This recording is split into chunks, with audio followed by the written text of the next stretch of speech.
están ustedes? Muy buenos días, bienvenidos a Estado Nacional, este último domingo de nuestra temporada 2022. Connie, buenos días. Claro, estamos en 2023, no es que estemos perdidos, pero es la temporada lo que va quedando, ¿cierto? Nos vamos de vacaciones y después ya volvemos en marzo. Así un gran programa. Y no nos vamos, sí, pues no nos vamos porque se acabaron los temas, nos vamos porque hay que tomar vacaciones. Porque hay que descansar un poco, hay que dejar también descansar a nuestros panelistas, a nuestros invitados. Tenemos un súper programa, tenemos a uno de los protagonistas de la semana. Se salvó el ministro Giorgio Jackson de la acusación constitucional, pero según muchos quedó herido en el ala. Bueno, va a estar él, el ministro de Desarrollo Social, va a estar aquí en Estado Nacional en los próximos minutos. Pero es un fin de semana entre dos acusaciones, porque la que viene ahora es a la ex ministra Marcela Ríos, ministra de Justicia. Y veremos si el gobierno o el oficialismo se juega con el mismo ímpetu, las mismas ganas y fuerza con que lo hizo con Giorgio Jackson. Es parte de lo que vamos a conversar. Claro, porque el gobierno no logra salirse o despegarse de la crisis de los indultos todavía. Y ambas coaliciones, pero sobre todo el oficialismo, está ahí debatiéndose. ¿Van en una lista todos juntos? ¿Van en listas paralelas? Y esto hay que decidirlo ahora, porque el 6 de febrero tienen que estar inscritas las candidaturas. Aquí comienza Estado Nacional.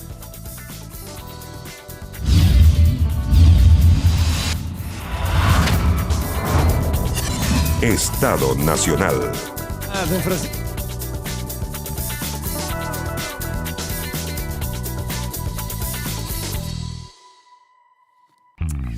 Ya como pueden ver están nuestros contertulios en nuestra mesa de domingo y los saludamos de inmediato. Paulina Bodanovich, muy buenos días, gracias por estar aquí. Muy buenos días, Matías. Gonzalo, le iba a decir, Guillermo Ramírez. ¿Ah? Víctor no vino hoy día. Está bien, Guillermo. No soy yo la única que se equivoca, ¿viste? Guillermo Ramírez, muy buenos días, gracias por estar aquí. Buenos días, Matías. Gael Gemans, muchas gracias, diputada, por estar con nosotros también este domingo. Buenos días. Y Diego Chalper, buenos días. Matías, buenos días al resto también. Esta semana decíamos con la Connie este interregno entre dos acusaciones. Es bien intenso para hacer en 2 semanas, enero, que uno supone que va cerrando el año. Nada, se cierra en lo más alto de la tensión política. Gael Gemans, se salvó el ministro Giorgio Jackson de una acusación. ¿Queda políticamente herido en el ala a su juicio, más allá que se haya salvado? ¿O no? ¿O ya es borrón y cuenta nueva y parte y puede realizar su ministerio con total tranquilidad en lo que viene? O sea, lo primero que me parece importante decir respecto como al capítulo de acusaciones constitucionales, que me parece que la seriedad que está detrás de la acusación constitucional que vimos en la semana es bien cuestionable. O sea, sobre todo en voz del mismo vocero que defendió la misma acusación durante su intervención, señaló que estaba haciendo el ridículo. O sea, queda en evidencia la falta de argumentación jurídica y que me parece que la próxima acusación que vamos a ver en la semana también va a tener la misma línea, va a seguir el mismo relato. Y eso, lógicamente, que creo que debe ser parte de la respuesta que tiene que dar, en este caso, Chile Vamos. Respecto a la agenda del ministro en particular, creo que los énfasis que se tienen que dar están en las necesidades de la ciudadanía. Y en eso se ha marcado también una agenda por parte no solamente del Ministerio de Desarrollo Social, sino que de la interlocución que tienen los distintos ministerios para poder contar con beneficios económicos que vayan directo, sobre todo en marzo, ¿cierto? Que va a ser un mes clave. No, claro. Pero la pregunta de fondo es que esta es una inyección de fuerza y de partir de nuevo con lo técnico que tenga que hacer ese ministerio, o si queda políticamente un poco desvalido y complicado, porque el oficialismo tuvo que prestarle ropa completa, o tuvo que poner, a lo mejor tiene un alto costo eso. ¿Cómo queda políticamente el ministro Jackson a su juicio? Yo, al contrario, creo que incluso la acusación constitucional viene también a demostrar, como te decía, una falta de fundamentación. Pero ¿qué tú de él? Porque en el fondo tampoco fue solamente el oficialismo quienes votamos, ¿cierto?, en contra de la acusación constitucional. Me da la impresión de que... Y eso también demuestra... Sin micrófono me da la impresión. ¿Sin micrófono? Ya. Me da la impresión de que tuvo un problema en el micrófono, pero... Ok. Diego Chalper. No, si la Paulina voy a continuar con la argumentación.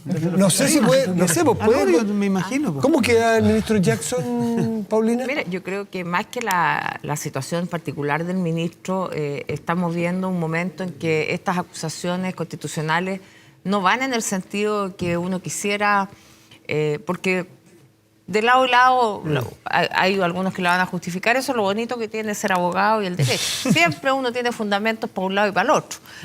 El problema no es la argumentación jurídica, yo creo que es el momento político y la gravedad que tenemos como país frente a situaciones que son urgentes, que son importantes, donde la ciudadanía espera no solo del gobierno, sino también del Congreso. Aquí tenemos tres distinguidos parlamentarios que tienen que estar tomando esta agenda que en realidad no nos permite avanzar en los temas relevantes, importantes. Entonces, lo que ve la ciudadanía, y yo no sé si desde el Congreso, como yo no soy parlamentaria, puedo tal vez tener esta visión un poco desde afuera. Este Congreso que está allá, que funciona encapsulado dentro de ese edificio cuya arquitectura es muy criticable porque no te deja ver la calle, o sea, tú estás metido, encapsulado. Entonces, yo no sé si los parlamentarios de verdad se dan cuenta del efecto de lo que hacen, de que estar presentando acusaciones constitucionales le hablan a la barra brava, cada uno a su barra brava. Pero finalmente a la ciudadanía, a la gente, lo que le importa, no le importa si la acusación tiene fundamentos, si se gana, si no se gana. Lo que le importa es que se aprueben las leyes.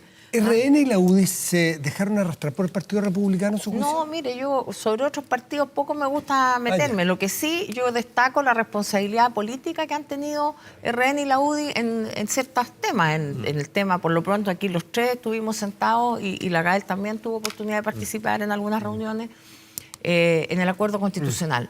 Yo creo que esa forma de hacer política es la que yo quisiera ver.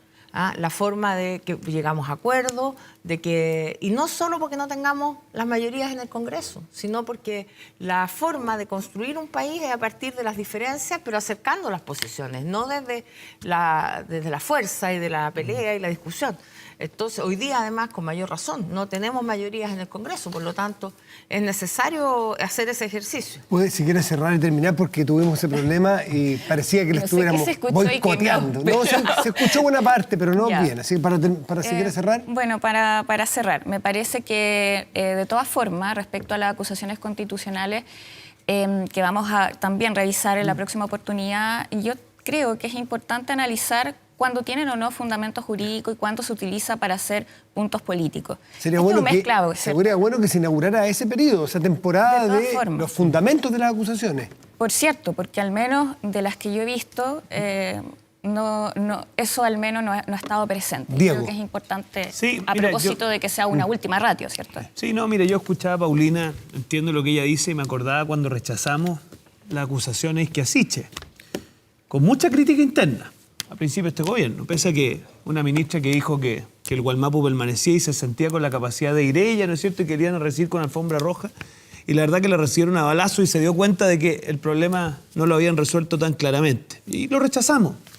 Y lo traigo a colación porque no es que nosotros no seamos una oposición constructiva, lo que pasa es que el gobierno nos la hace muy difícil para ser constructivo.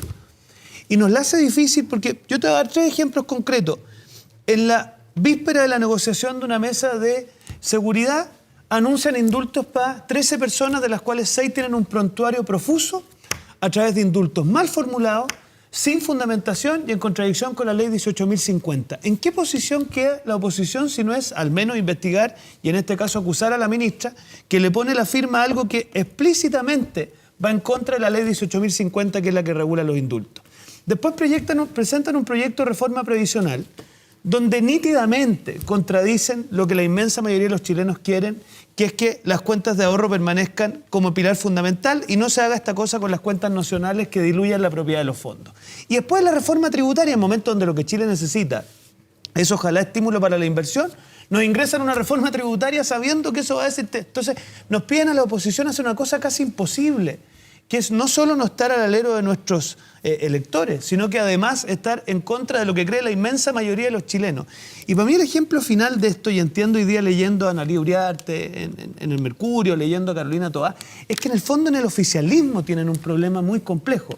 O gobiernan para un sector minoritario su coalición, indulto, reforma previsional en clave nacional, en fin, o gobiernan para Chile. ¿Incorporan proyectos de ley en seguridad que van hacia la inmensa mayoría de los chilenos o siguen atrapados en el peaje a pro dignidad? Entonces, yo entiendo el dilema de Carolina Toá, empatizo con ella, pero no le endosen a la oposición un problema que es del Y la gobierno. oposición tiene sus propios problemas, Guillermo, terminando. Yo le preguntaba a Paulina si es que la UDI, por ejemplo, terminó arrastrada por el Partido Republicano. Voy a usar las palabras de Diego, ¿hay un peaje que cobra el Partido Republicano en el cual ustedes están atrapados también? No, Matías, no es así. Nosotros, en este menos de un año que lleva el gobierno, hemos dado muestras suficientes de que hemos actuado por convicción. Diego ponía 2 ejemplos. Ponía el caso de la acusación constitucional contra Isquia Siches, que la rechazamos. Paulina ponía otro. Hablaba sobre el acuerdo constitucional. Todos en esta mesa sabemos el costo gigantesco que tuvo para nosotros como Chile Vamos sentarnos en una mesa a negociar con la izquierda para continuar con un proceso constitucional, habiendo nosotros ganado en el rechazo de salida. Pero lo hicimos con toda la convicción del mundo. Votamos en contra del 5º retiro, o el 6º, no sé qué número era el que se votó en abril, el 5º. También con un costo muy grande en nuestro electorado, en nuestros distritos. Porque Mario Marcel, claro. Porque hemos actuado con convicción, pero el gobierno no ha hecho su parte.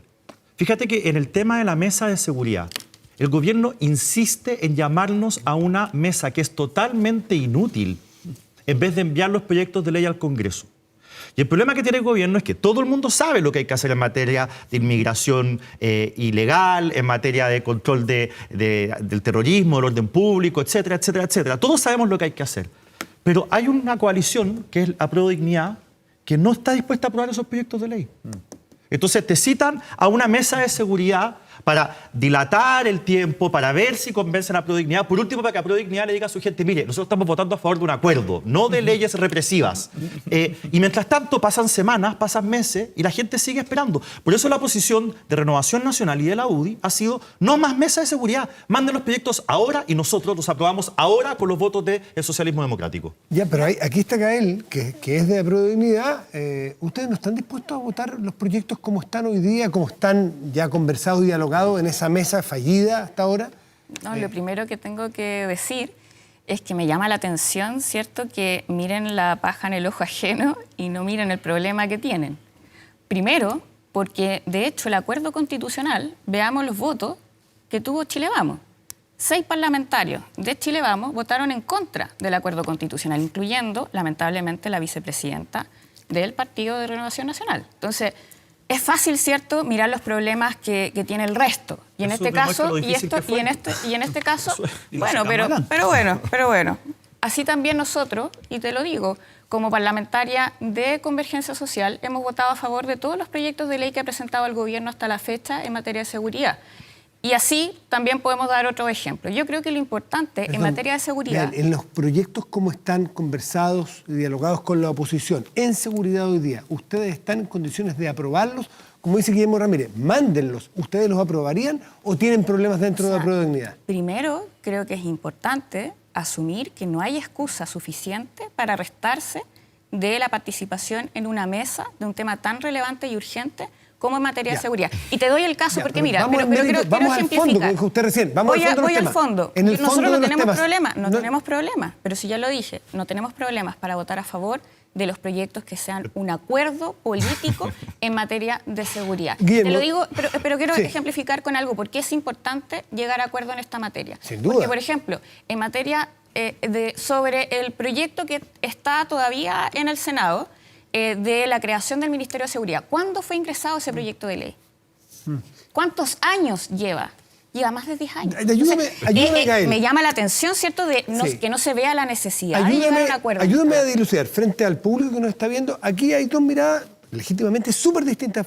A ver, Guillermo, ¿cuál es un tema que tú crees que Gael no asistiría con su voto? Bueno, cualquiera de los 10 proyectos de ley que votó en contra durante el gobierno del presidente Piñera. Uno, a ver, votó en contra de la ley de robo de madera. Pero eso fue antes. Pero ese ya se aprobó ahora. Eso fue antes. Se presentó una indicación y que votamos a favor. Lo que estoy tratando de decir es que todos sabemos lo que hay que hacer. Y Gael lo acaba de decir. Ella acaba de decirlo. Dijo, nosotros queremos votar a favor proyectos que sean fruto de un acuerdo, que fue exactamente lo que yo dije. Para Apruebo Dignidad, la salida es decir, esto es fruto de un acuerdo, estoy obligado a votarlo a favor. Porque no tienen convicción en votar a favor proyectos Guillermo, que son en temas de seguridad. ayúdame un segundo, insisto, por el beneficio de la claridad de un tema. Pongamos un tema en específico, hagamos un caso. ¿Qué proyecto de ley creen ustedes que si llegan con el proyecto, en seguridad, Gael representando un grupo de personas, claro. no lo votaría. Pero A mira, ver, si esto- porque aquí está Gael, Oye, aprovechemos. mira, Es que más yo allá de creo lo que que no no- se trata esto de estar sacando al pizarrón. No, proyecto por pizarrón, proyecto. no, pero- señor de- Pizarro. ¿Sabes Paulina, qué? no el pizarrón. Yo creo que Veamos la hay diferencia. voluntad política o no de que tengamos una agenda. Por eso se hacen estas mesas de trabajo. Porque los proyectos aislados, por ejemplo, el de robo de madera ya salió. ¿Salió? Tenemos proyectos de usurpación, está el proyecto del Ministerio de Seguridad Pública, que es un proyecto súper importante y que requiere consenso, porque no es que no tengamos acuerdo en que la seguridad pública es importante, sin duda. sino que Son- qué vamos a hacer son matices y con la miradas. función de los delegados. ¿Vamos a eliminar los delegados pura y simplemente o la función de seguridad que tienen ellos y que es indelegable la va a tomar otra persona? Esa es la estructura que hay que dialogar. No es dialogar la voluntad política, es ver cómo Pero, Paulina, llegamos a acuerdos en Si la eso. voluntad política, nos sentamos en la mesa, el gobierno puso un plazo, 31 de diciembre, y el 30 de diciembre el presidente dinamita con los indultos la mesa de seguridad. O sea, ya ni siquiera estaban cumpliendo con los plazos que el mismo gobierno se había puesto. Estuvimos sentados en la mesa. Hay voluntad política. Pero lo que nosotros vemos, y digo que participó en esa mesa, yo no participé, puede contarlo desde adentro, Sí. fue ver que esto se dilataba y se dilataba. No porque nosotros no quisiéramos aprobar esos proyectos de ley, no porque nosotros no quisiéramos llegar a acuerdo, porque si no hay una parte de la izquierda que tiene un trauma con el tema de Quiero seguridad. volver a la lógica y no sacar el pizarrón, porque aquí todos tienen derecho a pensar distinto. Pero los que estamos aquí distantes Queremos- de la ciudadanía, queremos formar una entender opinión, esas claro. diferencias de los Mira. matices con toda legitimidad que los tengan. Sí. ¿Qué Pero mira, déjame- proyecto crees tú que Gael, insisto nuevamente, legítimamente no asistiría con Te su voy a voto? decir 5, pero No, mira. con uno, para uno. Es que son, es Para que Gael siempre- te responda aquí. Salvo que la Gael Va a vote votar por distinto mí. a la diputada Orsini, que es la que representaba al Voy mundo de voy ella a en esa anotarlo mesa. yo también. Aquí. ¿Cuál es el guión? Déjame Déjame- lo representaba Lorena Frías. por Déjame, a ver, Laura, a ver, un déjame proyecto. contarte el guión y después los proyectos. Mira, el guión es más o menos el siguiente y si alguien tiene dudas, que le eche una leída a la entrevista de Carolina Toá, que es espectacular porque cuenta el guión completo. Nosotros como oficialismo tenemos dos mundos, tenemos que llegar a un nuevo pacto y mientras ese pacto se suscite, hagamos mesas para echarle la culpa a la oposición de que no se logran las cosas que como oficialismo no logramos porque no nos ponemos de acuerdo. Eso no dice la entrevista. este cuenta- No, exégeta. El Soy exégeta de exégeta. Carolina Eso no dice la Oye, entrevista, pero por favor, cierto. échele, por favor, querido auditorio en su casa, échele una leidita y se van a dar cuenta que ese es el correlato. Hagamos un nuevo pacto. Ahí creo que hay 9 subsecretarios de 34 del socialismo No, democrático. 4 de 39. Ah, peor, mira. Sí. Ah, entonces, mientras resolvemos este entuerto, hagamos mesa para echarle la culpa a la oposición de que no avanzamos. ¿Qué Pero mira, proyecto, voy a Gael? los proyectos, Yo, Manche, voy a los está aquí, proyectos. aprovechémoslo. No, que es genial, yo lo encuentro brillante Vamos, porque nos hace vamos. cómplices de la incapacidad de ellos de ponerse de acuerdo. Pero mira, no es. en infraestructura crítica, proyecto que estoy de la Comisión de Seguridad, tenemos la siguiente pregunta que el general Iturriaga la dejó clarita. Los militares haciendo control de frontera, ¿cómo van a poder reaccionar? ¿Reaccionar de acuerdo al Código de Justicia Militar o al Código de la Legislación General? Obviamente el general Iturriaga dijo, no, pues, momentito, si me ponen a mí en funciones de orden público, yo no pierdo mi condición de militar, entonces no me pidan a mí que funcione de la misma manera que me hicieron funcionar en la Plaza Italia, donde ciertos señores me toreaban y yo no podía reaccionar. ¿Qué es lo que hay detrás ahí? Que es que el Frente Amplio le complica aplicar el Código de Justicia Militar respecto de los militares actuando en esa situación. Primer problema. Gael, Espérate. es que vamos uno a uno. hay Ya, agua. Ahí hay aguánteme. una discusión respecto a si van a ser jefes, ¿cierto?, de zona definido por Defensa Nacional o hay otras posibilidades. Y Los por tres eso es estamos de acuerdo en importante, Defensa Nacional. pero por eso es importante llegar a un acuerdo en esta materia y nosotros no tenemos ningún ¿y ánimo si no hay acuerdo? dilatorio, ¿Y si no no hay tenemos acuerdo? ningún ánimo dilatorio, al contrario, queremos que se avance en la presentación de los proyectos de ley a pesar de que ustedes se hayan excluido sin excusa suficiente, simplemente por hacer un gallito político respecto manden a una los proyectos. diferencia Pero mira, que Respecto de- respecto de las porque- Fuerzas Armadas en fronteras, Gael, Matías, ¿cuál es la porque- posición porque de mira, ustedes? porque respecto a este tema, lo que han planteado es que respecto a los indultos fue, ¿cierto?, la excusa que dieron para restarse de la mesa. Yo creo que esa no es una excusa Ya, pero suficiente. dejemos eso atrás. Vamos al mérito. Es ¿Qué que piensan me parece ustedes que no hay sobre que el dejarlo papel de atrás. Fuerzas Armadas o del Ejército en las fronteras terrestres? ¿Cuál es la posición que tienen ustedes para entender la diferencia con Diego? Nosotros, bueno, lo que se ha ido planteando dentro de la discusión, y hay un debate incluso más amplio, de si es por vía de infraestructura crítica o si es por vía del estado de excepción. Y ahí hay algunos sectores que también han planteado que es por vía de estado de excepción, ¿cierto? Por ¿Ustedes la qué utilización. plantean? Nosotros, por ejemplo, planteamos y estamos más abiertos a que sea por vía de estado de excepción. Pero por eso mismo... Nuevo. Eso Pero para por nosotros eso sería el mismo... mejor de los mundos. Sí, Y por eso avanzamos en mismo- infraestructura crítica porque por un- ustedes no estaban Ve de que no acuerdo se con quedó nosotros. pizarrón, sino que llegar a Pero- acuerdo. Por Gael, eso, perdona, se yo puede, te- yo se te puede puedo conversar, presentar estas se puede discusiones. conversar, pero por eso quiero plantear el punto. Se puede conversar y hay más apertura de la que supuestamente nos están Ya, adjudicando a la que interesante. Pero tenemos. mira, Paulina si quiere pedida poner un matiz. nuestra- Matías, 10 segundos, Paulina, te pregunto, no es más. La pedida nuestra que sea había estado de excepción. El gobierno ingresó al proyecto de infraestructura crítica y le puso discusión inmediata. Un diputado de la UDI, Jorge Alessandri, lo pone en tabla. Lo empezamos a discutir y para nuestra sorpresa, y Gael el está comandante en abierta. jefe del ejército dice que no hay garantía. Le decimos a la gente del Frente Amplio, démosle el resguardo del Código de Justicia Militar y ahí empezaron a sonar unos grillos. Pero ¿por qué si hay acuerdo? Porque lo Un vemos. estado de Que no hay excepción acuerdo. es Pero si un- Gael dice que Espérate, está yo creo abierta. estamos Bueno, entonces que superponiendo lo expresen, plano y que lo yo expresen. voy a aludir a una condición que tuve, que fue la de subsecretaria de las Fuerzas Armadas. Vamos. Eso. Mira, creo que si nosotros queremos que las Fuerzas Armadas tomen un rol atendida a la gravedad de la situación en la frontera, ya no me parece a mí el estado de excepción la fórmula. ¿Por qué? Porque el estado de excepción también restringe garantías constitucionales. Entonces me llama la atención lo que estás diciendo, Gael. Porque finalmente, ¿cómo vamos a preferir que se restrinjan más garantías constitucionales? Porque teóricamente hasta para hacer una reunión habría que ir a pedir permiso.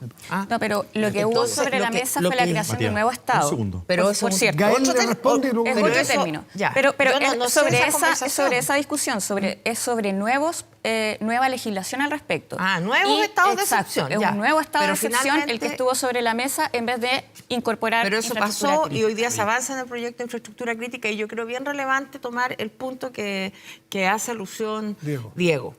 Porque resulta que las Fuerzas Armadas aquí no se trata de darles tampoco facultades para que no respeten el Estado de Derecho, hay que ser bien claro. Pero las Fuerzas Armadas tienen un estatuto. Obvio. Que se rigen por el Código de Justicia Militar. Por lo tanto, empezar a sacarle facultades, o sea, me gustan los militares, pero me gustan descafeinados, para decirlo de una forma. Entonces, o queremos a las Fuerzas Armadas porque cumplen un rol importante con todas sus facultades, derechos, y que quede bien claro que el respeto a los derechos humanos para mí está fuera de discusión. Indiscutible. Y también para las Fuerzas Armadas. Exacto. Por lo tanto, aquí no se trata de que le estemos dando licencia para salir a disparar, pero sí hay que entender que las Fuerzas Armadas tienen una preparación distinta, tienen armamento distinto y tienen una condición distinta por la cual además se les está llamando. Con esto voy a terminar. Cuando yo fui subsecretaria de las Fuerzas Armadas, me llamaban para todo. Oye, mándame a los conscriptos a qué sé yo, para tal función. ¿Por qué no traen a los conscriptos para que saquen las matas de las, qué sé yo, en Arica, porque está el Zika?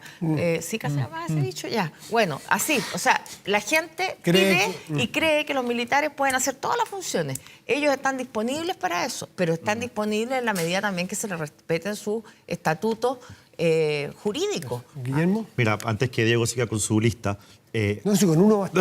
Con uno Tengo estamos. 4 más. No, dale. Está buena la lista. Tenemos tiempo. Pero ojo, te das cuenta que aquí lo que necesitamos en realidad No, es pero una espérate, mesita, Diego, una mesita conversar. de pro dignidad con una Sí, pro... es que Ya, eso, dale. eso es justamente lo que yo iba a decir. Al final, aquí hay dos posiciones frente a un tema. Acá se va a tocar un tema. Es que yo Y hay fui subsecretaria. Y hay diferencias al interior de las dos coaliciones de gobierno. Las posiciones son legítimas, pero hay diferencias. Pónganse. Entonces, el problema que existe no es que no estén los votos o que nos tengan que convocar a una mesa para que nosotros aprobemos una agenda o apoyemos una agenda de seguridad. El problema está al interior del gobierno, que no se logran poner de acuerdo entre ellos. Y por eso nosotros hemos dicho que júntense las dos coaliciones de gobierno, conversen, manden los proyectos al Congreso y los aprobamos inmediatamente. Nosotros no vamos a estar Independiente disponibles. del contenido, no, Por supuesto por que no, favor. pero si para eso está el Congreso, para Obviamente, discutir. pero por eso es necesario un acuerdo. Pero ¿Por qué? Gael, Pero es que voy a Gael, reiterar este punto. ¿Por qué es necesario un acuerdo? Porque si no, demoramos la tramitación legislativa al y no revés. tenemos 10 años. Eso no le llamaban más. cocina. Es justamente Pero- al revés. Por eso Así, estamos es- haciendo lo- una lo- mesa que es transparente, Ahora frente a una Amplio mesa le que gusta tiene... la cocina. No, y yo no, me no, alegro. no, yo me Guillermo, alegro. con la pregunta, caricatura. No, no una Guillermo. caricatura. Yo siempre he La defendido la caricatura. cocina. Yo Oye, siempre he en defendido la la cocina. cocina se pasa súper bien. Sí, yo siempre he defendido la cuando uno está en cocina y lo digo como algo conversa, se toma el positivo. Quiero café. preguntarle a Frente a Gael. ahora le gusta la cocina. No, no es que le guste la cocina. ¿A eso no le llamaban cocina? Muchos pues, Ponerse de cocina, acuerdo en pues. mesa, Oye, estoy- nosotros en el estoy- periodo pasado, estoy copuchando de el hecho, el torpeo de- presidente de la Gael, República, por favor. participó de una mesa en materia de niñez que llegó a importantes acuerdos, que fueron traducidos además en proyectos de Y lo ley que se criticaron como tramitaron bestia. rápidamente. Luego, o sea, no sé, bueno, mi partido al menos estuvo y respaldó la posición que tuvo el presidente de la República Cuando era de diputado. participar, sí, en la mesa. Entonces, bueno, no sé, a lo mejor están leyendo otras cuñas o a otras personas, no, ¿cierto? de hecho no participaron en ninguna de las otras 4, lo criticaron. No. Mira, a mí no me invitaron a la mesa de seguridad siendo parlamentaria de la comisión. Yo hubiera participado si me hubieran invitado, pero lamentablemente no puedo hacer política ficción, ¿cierto? Lo que está diciendo Gael es que a ellos siempre les gustó este tipo de forma de hacer política. Yo tenía otra impresión de que ellos a eso le llamaban cocina. Pero ven que conversando se avanza. Obvio. Pero por eso es importante tener una mesa en que lleguemos a acuerdo, porque si no los proyectos de ley tardan. Es así de simple. No. O sea, por ejemplo, en una materia en donde estamos de acuerdo, y que la voy a reiterar, en la creación del Ministerio de Seguridad, estando de acuerdo, las distintas fuerzas, incluso que están acá presentes, no hemos podido avanzar en años. Tenemos que esperar 10 años más. ¿Pero para cuánta poder urgencia avanzar le en puso esa el gobierno a materia. ese proyecto? Es lo que da el O año. sea, poco. ahora se está... Ahora...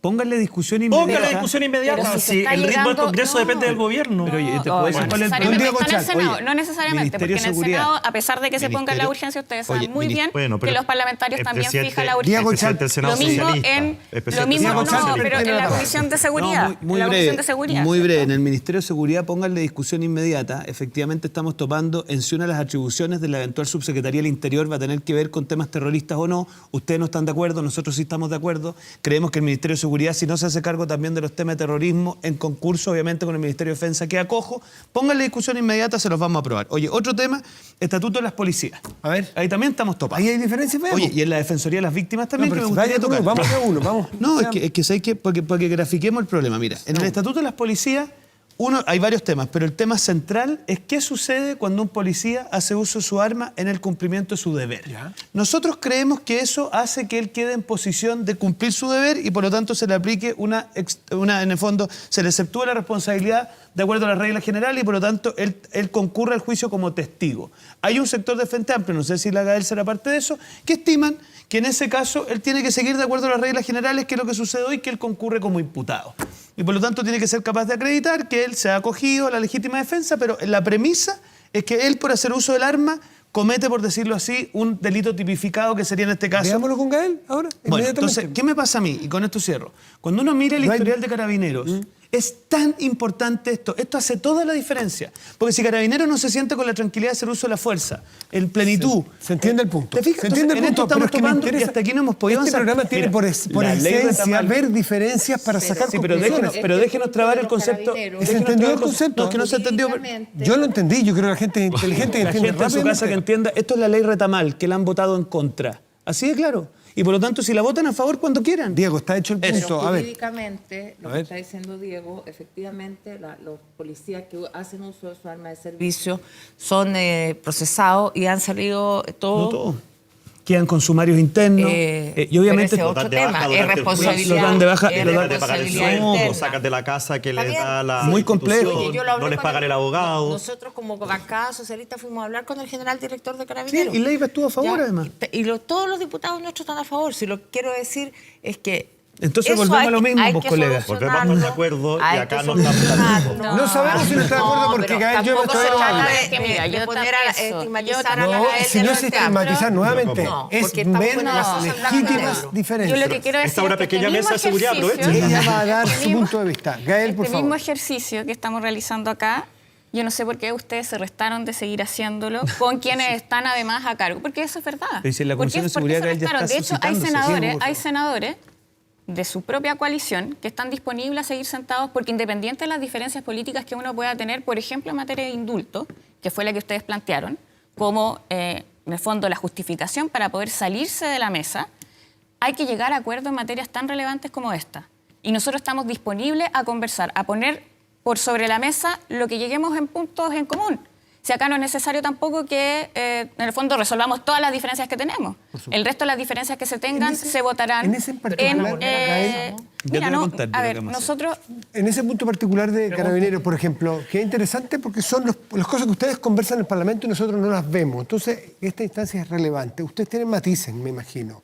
¿Cuáles Hay son? matices, yo no voy a hablar acá a nombre de la Prodignidad, además, porque es una coalición mucho más amplia. Y por cierto que yo podría hablar a nombre de mi propio partido nomás y de lo que hemos presentado además como idea. Nosotros estamos disponibles a avanzar sobre todo cuando estamos hablando de garantía, no solamente, ¿cierto?, para que el carabinero pueda fortalecer y pueda realizar su acción en materia de protección de la seguridad, sino que también con respeto y garantía a los derechos humanos. Y en ese linde caben, obviamente, una posibilidad de llegar a acuerdo y construir una posición conjunta. No tenemos problema en eso. Ya, pero Matías, perdón. Es que esto es blanco o negro. No, Es que no, no, no es la prendida apagada. Pero yo creo que eso es es que súper no hay claro. blanco y negro. No, en esta Eso materia también- sí. Mira, no, ¿Se es hace que uso yo del creo- arma? ¿Va a haber presunción de que lo hizo dentro de sus facultades o no? ¿Es así? Pero es que eso O no sea, está en es que- discusión. A ver, eso no, es sí, una está en facultad. discusión, Sí, colega. está en falacia. Las facultades que tiene siempre están. Hay un protocolo, pero evidentemente tiene que probarse que se usó de acuerdo al protocolo, porque tampoco queremos que esto se convierta en el lejano oeste, porque andemos con las pistolas. Ya tenemos si el eso no va a lejano ser oeste así. en Sugerir- las poblaciones. No, si estoy No, hablando si bien en Carabineros serio. no va a parece funcionar. toda ¿Cómo lógica el que lejano se oeste? Carabineros Todo lo contrario. tiene una formación profesional que yo creo que es bueno, que se va a hacer más larga, que se va a profundizar con los derechos humanos. Nosotros, cuando yo fui subsecretaria para las Fuerzas Armadas, nosotros reformamos todo el estatuto de formación de las Fuerzas Armadas, incorporándole mayor formación en derechos humanos. Y eso también tiene que hacerse en Carabineros, no solamente el protocolo, porque, mira, el protocolo es una larga lista. Entonces, el carabinero que está, y yo lo entiendo, el carabinero que está en la calle no tiene tiempo de sacar el torpedo y decir, a ver, se cumple el 1, el 2, el 3, el 4. No, usa el arma o no la usa. Claro. Por lo tanto, lo que nosotros como Estado le tenemos que dar es la garantía de que si él usó bien su arma de servicio, no va a sufrir consecuencias Sí, pero, Paulina, personales. mira, perdón, es que ¿Ya? sobre este tema en particular... Entonces, ¿cómo se soluciona jurídicamente? Mira. Si es como imputado, como testigo. Pero vamos- Paulina, pero esa vamos- filigrana pero, hay Guillermo, que es que vamos al acordarla. mundo- Perdona, vamos al ah, mundo o sea, real. Pero estoy de acuerdo Sí. en que tenemos que darle esa facultad Acá hay algo, a la- acá hay algo que a- cualquier persona puede entender. Esto es descriptivo solamente. Cuando un carabinero dispara un arma, probablemente Diego Chalper y yo partimos del supuesto que hizo un buen uso del arma. Y ante ese mismo hecho, probablemente tú y Gael piensan que hizo un mal uso del arma. Eso es así, No. aclaremos. Es así Yo no, porque yo no es presiono caricatura. la buena eso fe es- se Guillermo, resume en el Guillermo, derecho. Es que esto no es así porque aquí hay dos personas Ok. que tú les estás atribuyendo Entonces, una Como lo forma... hacen usualmente, entonces el problema que está planteando Diego queda resuelto. No, el problema es más complejo, Matías. Mira, Cabo Martínez. Cabo Martínez, violencia intrafamiliar, concurre al terreno, termina enfrentado a la persona que hace violencia intrafamiliar, le disparan una pierna. ¿Cómo termina el Cabo Martínez? Quien fue a ver personalmente en el retén del Paico. Me dice, mire, diputado, no solamente termino declarando como imputado, lo cual es tremendamente complejo entre las mismas filas de carabineros, sino que me requisan el arma y hay todo un procedimiento interno que, comillas, parte de la base de que yo he hecho un mal uso del Sí, arma. po. po. Y Y queda eso no es así, manchado. perdóname, y eso no es así en otros países. Yo le presenté personalmente a la ministra Toá los antecedentes, cómo se hace esto en Perú, cómo se hace en Francia, y ellos concurren al proceso como funcionarios policiales. Así es. Y no se parte de la base de que son imputados. Así es. Entonces, Entonces, ya, perdona, es que oye, estamos los cuatro de y acuerdo, el porque último- Gael dice que no es así, que una caricatura. Entonces nuestra legislación caricatura. debería reflejar eso. Espérate, y el que el último uso del ejemplo. arma se asume que estuvo bien hecha y si hay alguien que tenga que poner en duda, Que quiera pruebe poner en el duda fraude eso, tiene que policial. Me probarlo. responde Pero esas Gael. son las Esa reglas es- generales del derecho. Lo que pasa es que hoy día tú tienes tribunales que interpretan las normas. Entonces, Dejémoslo clarito en la ley. bueno, yo no Pero si tengo para eso problema en aclarar algo que es evidente. Pues si eso lo presentamos en la Pero ley si ese es el Retamal, problema Paulina. que estamos teniendo con la Sí, predignidad, pues, Paulina. Bueno, pero Oye, mira, aparte de dejemos las de medidas responder. legislativas, Caricatura. quiero Ok. decirles que, por ejemplo, yo no sé si vieron el nuevo uniforme de Carabineros. Ya, el nuevo uniforme de Carabineros que lo presentó la ministra Toá en Tarapacá, yo tuve ocasión de estar allá, tiene también incorporado no solamente un tema estético, de que es más deportivo, que le permite correr más, aunque están en un estado físico complejo algunos de los funcionarios. No, la minoría, pero hay una pega. Pero tiene otras herramientas. Entonces, ¿qué quiero decir con esto? Que el uso del arma también es la última ratio. No se trata de sacar el arma al tiro. Por supuesto Entonces, que no. tienen unas cosas que no sé cómo se llaman, las balls, no sé qué, que son como envolventes así.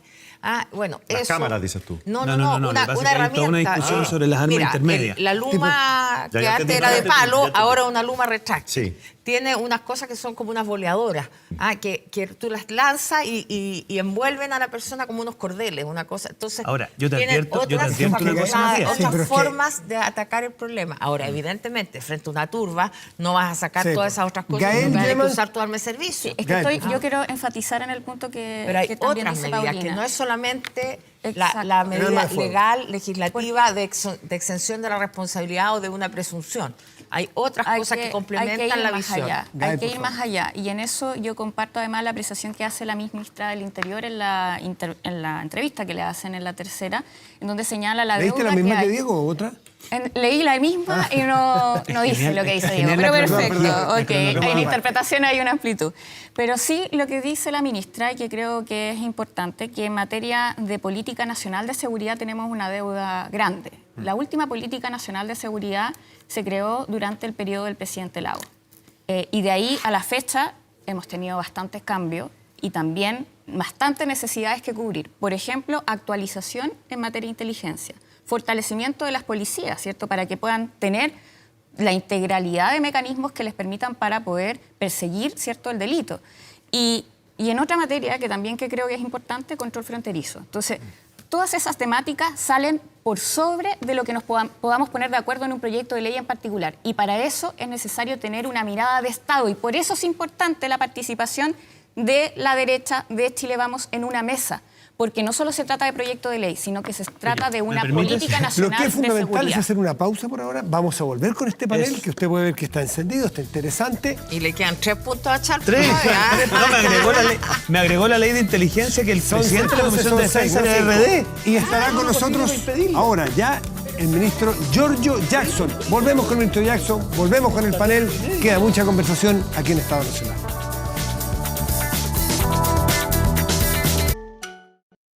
Rechazado. Hoy ha ganado la impunidad política. Hoy ha perdido la probidad en la función pública. No hubo nunca mérito jurídico para interponer esta acusación constitucional. La negociación y la presión que hubo por parte del gobierno para proteger al mejor amigo del presidente tuvo su efecto. Como ministra secretaria general de la Presidencia y otros ministros y ministras como parte del gabinete del presidente Boric, indudablemente hicimos todo el esfuerzo para demostrarles a los parlamentarios y parlamentarias que esta acusación constitucional era impropia, que no correspondía formular esta acusación constitucional. Te quiero decir, acá hay un sector radicalizado de la derecha que extremó un argumento que tiene que ver con la personalidad o el carácter del ministro Jackson, su soberbia o que les caía mal. Ese no puede ser el argumento para acusar constitucionalmente a un ministro. Por cierto, que más allá de los argumentos de fondo para poder rechazar una acusación que no tenía fundamento, más allá de ciertos epítetos recojo con humildad y por cierto para considerar algunas de las críticas que puedan servir para mejorar nuestra gestión.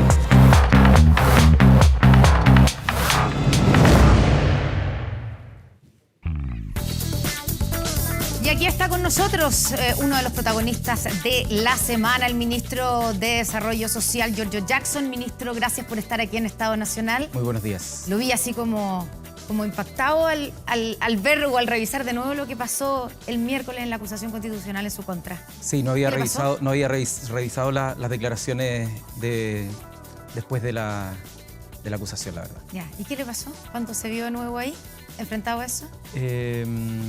No, la verdad es que fue una semana dura, como bien mencionas. La verdad es que este año, desde que comenzamos, hemos tenido en el Ministerio de Desarrollo Social varias cosas que hacer en paralelo a enfrentar esta acusación constitucional. Estuvimos en Melipeuco en un encuentro de 3xI que estuvo bien interesante sobre diálogo transversal en temas sociales y particularmente en este caso en la región de la Araucanía. Estuvimos también en Santa Juana por el incendio con la alcaldesa, estuvimos en Tomé. Pero me imagino que fue la acusación constitucional la que se tomó estuvimos en Viña. semana y su agenda. Más allá de que usted continúe, digamos, haciendo obviamente las labores como ministro de Desarrollo Social. No, sí, fue, yo diría, bien desgastante porque en paralelo a, como te decía, todo lo que estábamos haciendo, los anuncios económicos que hicimos junto con el ministro Marcel y la ministra Jara, tuvimos que hacernos cargo también de la defensa de una acusación que nunca tuvo fundamento y que creo tenía que ver más con la política, lo decía ahí, con un aprendizaje también, quizás por cuando a mí me tocó ser parlamentario, pero que en este caso varios reconocieron, incluso desde la otra vereda, desde la oposición, que no tenía absolutamente ningún fundamento y obviamente que eso también se agradece. ¿Se rechazó la acusación porque usted es el mejor amigo del presidente, como dijeron los republicanos? No, yo creo que lo mismo que dicen los republicanos ya se han demostrado que están totalmente en la extrema derecha y por lo tanto están no ocupando los instrumentos, en este caso, sobre base jurídica, sino que creo que lo demostraron en toda la acusación, que no tenían ninguno fundamento en los 4 capítulos, ni en el capítulo respecto a CONADI, ni en el capítulo respecto al COEVA, ni en los 2 capítulos respecto a temas de niñez. Todos fueron totalmente, yo diría, argumentados en contra. Particularmente destaco y quiero reconocer públicamente que en este caso Joaquín Lavín fue uno de los parlamentarios que, siendo de la UDI, argumentó todos y cada uno de los capítulos en contra, y creo que lo hizo de una muy buena manera. Bueno, y ahora que usted tuvo que enfrentar una acusación constitucional, ¿qué reflexión hace de las 11 veces que usted votó a favor de destituir a un ministro en el gobierno anterior?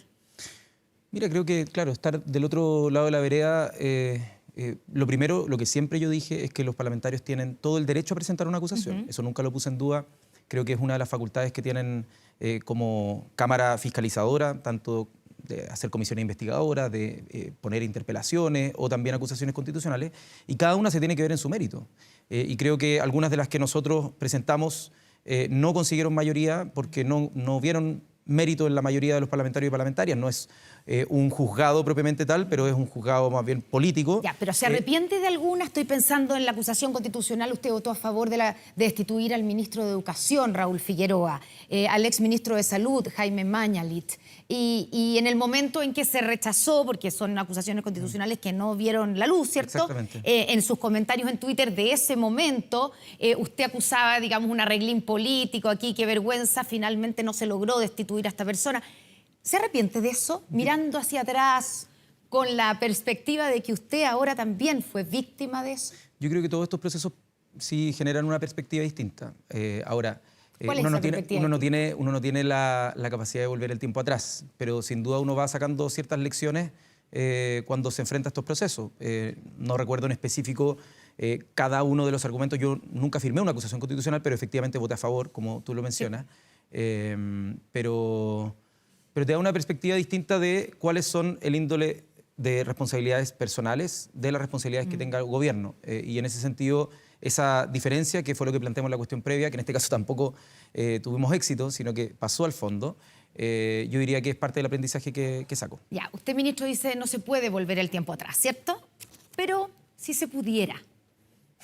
Si se pudiera. No, pero es que hagamos ese política ejercicio. ficción. No, pues porque el ejercicio de. Es que yo creo que bueno, cuando... si usted tuviera o estuviera en usted de vuelta, digamos, la facultad de cambiar su voto en el caso de Raúl Figueroa, por ejemplo. Entonces, yo creo que en general, yo tengo una buena opinión de Raúl Figueroa. Yo en general me llevo bien con él. Nunca tuve, hoy día todos coinciden que esa acusación constitucional no tenía ningún asidero. Personales con él, a diferencia de lo que me decían a mí, que esta era una acusación que tenía que ver más con temas de personalidad que con temas jurídicos. Y yo creo que esa es una diferencia bien clara. Yo no tengo ningún problema con él. En ese momento había una duda, y yo creo que a la luz del tiempo, de lo que ha pasado, sobre todo en materia de educación, probablemente no fue procedente. Ya, incluso pensando en la acusación constitucional en contra del presidente Sebastián Piñera, que ahí usted sí participó activamente, en las dos, que de aprobarse habría generado evidentemente una inestabilidad política. Y recordemos además que fue con, no voy a decir con escándalo, pero con show por lo menos. Recordemos que usted estaba con COVID, en cuarentena. En cuarentena. Cuando terminó la cuarentena se trasladó al Congreso con una transmisión live, digamos, mientras el diputado Naranjo hablaba y hablaba durante 15 horas para esperar que usted llegara. Todo esto para votar por destituir al presidente de la República. Porque pasara al Senado. Bueno, por supuesto, pero si pasaba, digamos, era el primer paso, ese es el objetivo de una acusación constitucional. ¿No se arrepiente de eso? Probablemente el contexto en el que está. Yo no elegí estar con cuarentena para que esto calzara. Partamos por eso.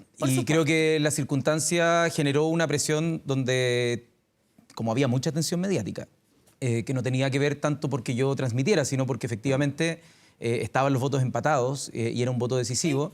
Y en este caso el diputado Naranjo sostuvo, como en Estados Unidos le llaman el filibuster, en este caso le estuvo 14 horas, si no me equivoco, para precisamente que el Senado pudiera conocer esta acusación constitucional. Y yo al menos creo que, más allá de la parafernalia, en esa acusación yo sí sentía que tenía mérito para que pasara al Senado. ¿Sigue pensando eso? Sigo pensando eso. La parafernalia tal vez estuvo de más. Quizás estuvo de más. Ministro, ¿Por qué no lo quieren algunos senadores socialistas? Fueron sumamente... Porque una cosa es la oposición, obviamente, que cumple con su función, pero... ¿Cómo te voy a contestar esa pregunta? Yo no tengo idea. Pero ¿cuál es su tesis? No tengo tendrá idea, alguna tesis, ¿o no? pero esta semana yo quiero reconocer también el senador Alfonso Urresti se acercó y me dijo, mira, una cosa son los temas personales, pero aquí cuenta conmigo y me dio todo su apoyo. Así que yo al menos reconozco eso en él, lo vi personalmente, así que también destaco eso. Y creo que nunca es fácil cultivar relaciones humanas y yo al menos también saco como lección que en política lo humano muchas veces precede la posibilidad de construir lazos políticos. Así que también saco esa lección de poder dedicarle más tiempo a cómo poder construir esos vínculos que permitan por sobre ellos hacer política. Ya, y hablando de lecciones, porque usted decía, veíamos ahí, Muchas ¿cierto? lecciones. Mucha lección. Bueno, pero ¿cuáles son esas lecciones? Y estoy pensando en lo que usted dice, que las relaciones humanas preceden, evidentemente, y son como una especie de condición sine qua non para poder hacer política. Así es. La base para hacer política es conversar, es dialogar, es ceder, es empatizar con el otro. Y pareciera ser que eso precisamente es lo que a usted más le critican. No solamente la oposición, sino que, digamos, sus mismos socios. ¿Qué lección saca de eso? Bueno, precisamente que estemos hablando de esto, de alguna manera demuestra lo débil que era la acusación constitucional, que se trataba precisamente de esto, de algo que no tiene mucho que ver con lo que probablemente le importe a las personas en la casa, pero por cierto que saco lecciones de cómo quizás el historial, lo que uno hizo durante los últimos, no sé, 8 años cuando fui parlamentario, tiene consecuencias en las personas que quizás por mis acciones se vieron afectadas, se vieron dolidas, se vieron, no sé, criticadas, y que quizás no me he dado el tiempo para recomponer ciertos lazos. Y yo creo que eso hay que hacer un esfuerzo, hay que invertir tiempo también, y yo estoy plenamente disponible para poder recomponer eso. No es algo que solamente se resuelva unilateralmente, tiene que ser de ambas partes, pero yo estoy súper disponible a dar ese primer paso y de hecho he estado agradeciéndole a varios parlamentarios por el gesto que tuvieron, que más allá de que hayamos tenido alguna diferencia en el camino, fueron súper leales con el gobierno, incluso los que no eran de gobierno, con el ejercicio mismo de revisar que esto no tenía mérito y que era una acusación absolutamente política, que no tenía base jurídica. ¿A cuántos llamó usted? ¿Con cuántos se comunicó? ¿Con cuántos diputados?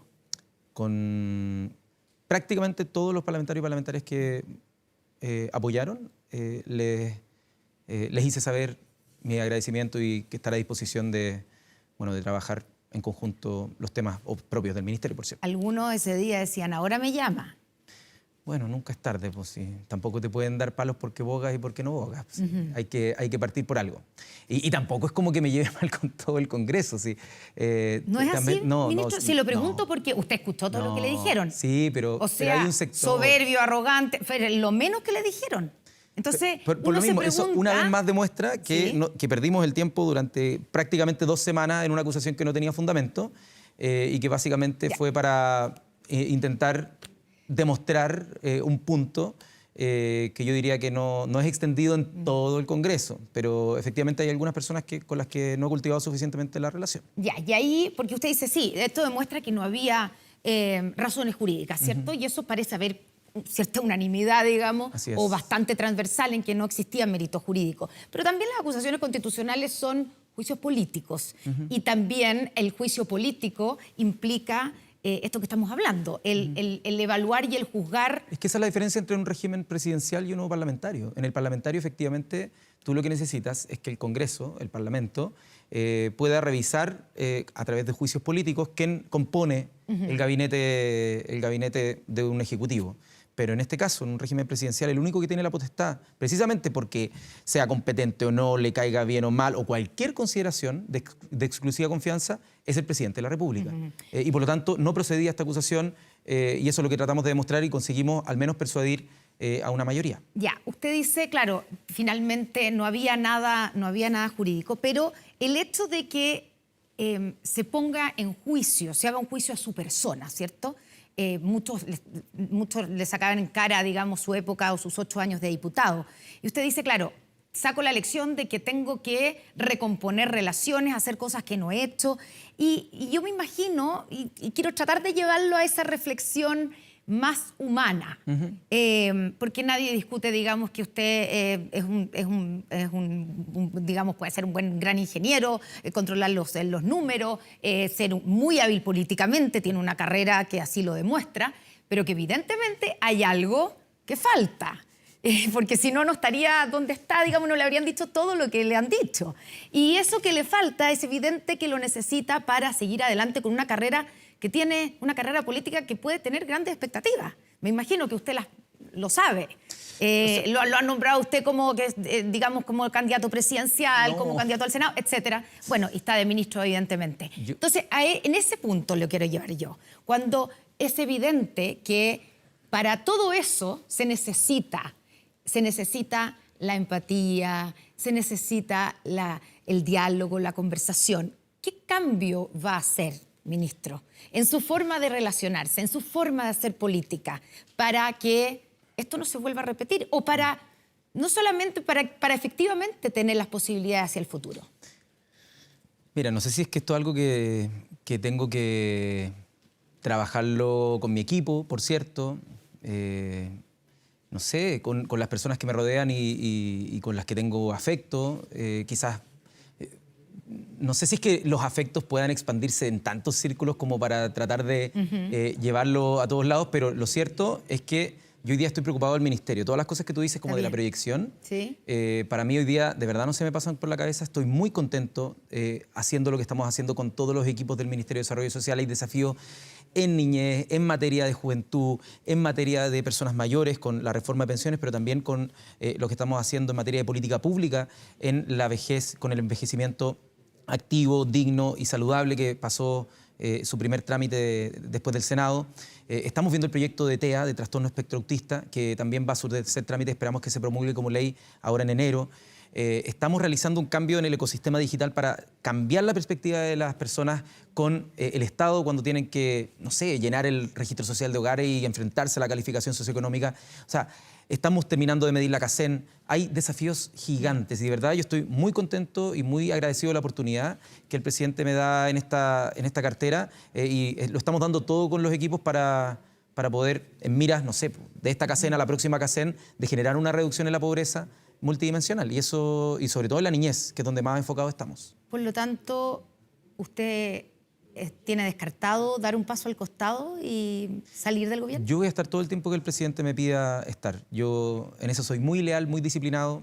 Por lo tanto, si es que, no sé, tengo que hablar más con mi psicólogo para poder generar cambios, lo tendré que hacer. Pero yo al menos estoy súper enfocado en el trabajo y voy a estar todo el tiempo que el presidente quiera que continúe. Y si es que en algún momento... No se me ha pasado en ningún momento por la cabeza. Nunca abandonaría al presidente en este desafío. Se lo pregunto porque hay quienes, analistas sobre todo, dicen, claro, se salvó el ministro, pero quedó herido en el ala y digamos, y cada vez que se ataca al ministro, se ataca también al presidente. Entonces termina siendo un problema para el presidente. Mira, si es que en algún momento el presidente siente que debiese cumplir otro rol, ayudarlo de otra forma, yo siempre voy a estar disponible. Confío mucho en su liderazgo, confío mucho en su criterio. Si bien, por un lado, en los tiempos libres él es mi amigo, hoy día él es mi jefe, es el líder de nuestro proyecto político y yo solo quiero aportar. Si es que en algún momento él u otras personas lo persuaden en que yo puedo estar siendo un obstáculo, por supuesto que él va a tener toda la confianza para decírmelo si es que es necesario, pero yo siento de verdad que estamos haciendo algo importante en el Ministerio de Desarrollo Social y todos ponemos nuestro granito de arena y yo creo que también puedo poner uno. Ya, ¿no ha pensado en retomar su plan original de irse a estudiar a Londres como iba a ser antes de que ganara este gobierno? ¿No? A futuro, quién sabe, pero hoy día estoy muy enfocado en el MDS. ¿Y cómo ve desde dentro del gobierno, pero con cierta distancia porque usted ya no está, digamos, en el comité político, está en un ministerio más sectorial? ¿Cómo ve el momento del gobierno y a su amigo, ahora su jefe, el presidente Gabriel Boric? Sin duda ha sido un comienzo de año complejo, pero siento que este año, el 2023, es un año en el que vamos a poder ver de alguna manera ciertos frutos de las políticas que se han venido construyendo los últimos 10 meses, desde que asumimos. Por lo tanto, yo tengo la expectativa de que este año, como estamos en enero, pero me encantaría que en diciembre podamos juntarnos de nuevo, que tú me invites, puede ser acá o en otro lado, y poder hacer un balance del año 2023 que yo creo que puede ser un buen año, no solo para el gobierno, si el gobierno es un instrumento para el bienestar de las personas. Por lo tanto, yo creo que este año podemos terminarlo de buena forma. ¿Pensó alguna vez que sería tan difícil gobernar?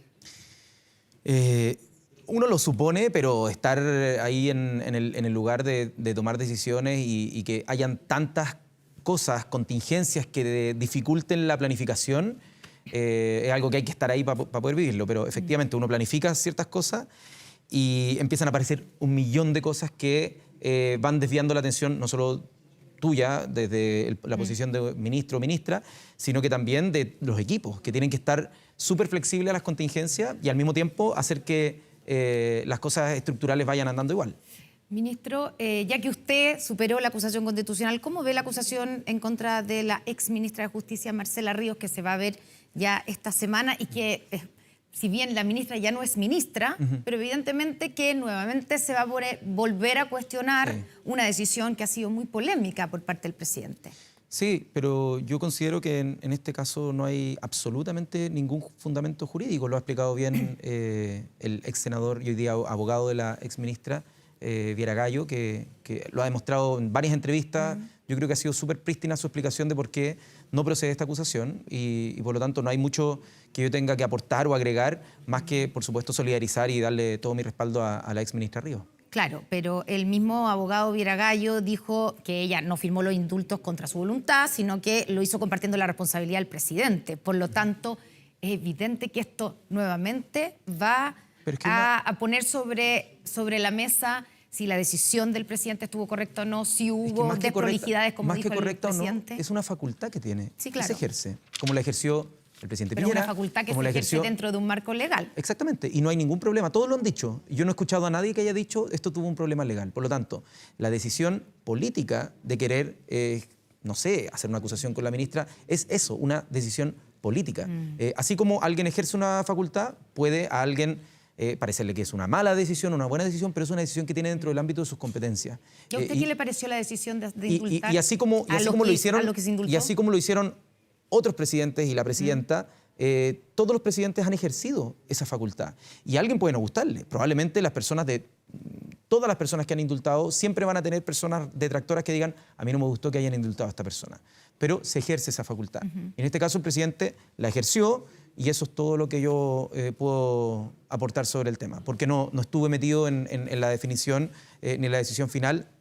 Creo que, como lo dijo hoy día la ministra Toá, era algo que todos los chilenos y chilenas sabían que el presidente en algún momento iba a hacer porque lo dijo en campaña, por lo tanto no era algo que lo sacó de debajo de, no sé, la alfombra. Claro, pero y hoy día la ministra, tal vez había que evitar las desprolijidades. Y hoy día la ministra Toá, bueno, eso el mismo presidente también lo ha dicho, lo dijo en su misma declaración cuando le solicita la renuncia tanto a la ministra Ríos como a su jefe de gabinete. Y yo creo que más que eso es simplemente una insistencia de la oposición para tratar de confrontar con el gobierno. ¿Le gusta que se hable de la lista de los indultos?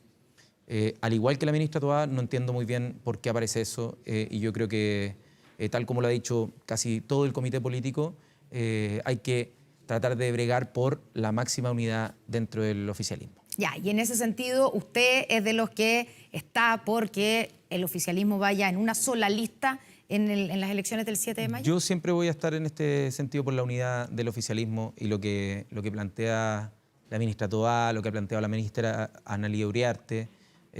Yo, por supuesto, que estoy totalmente de acuerdo con las gestiones que ellas están realizando por eso. Ministro, se viene un año difícil en materia económica.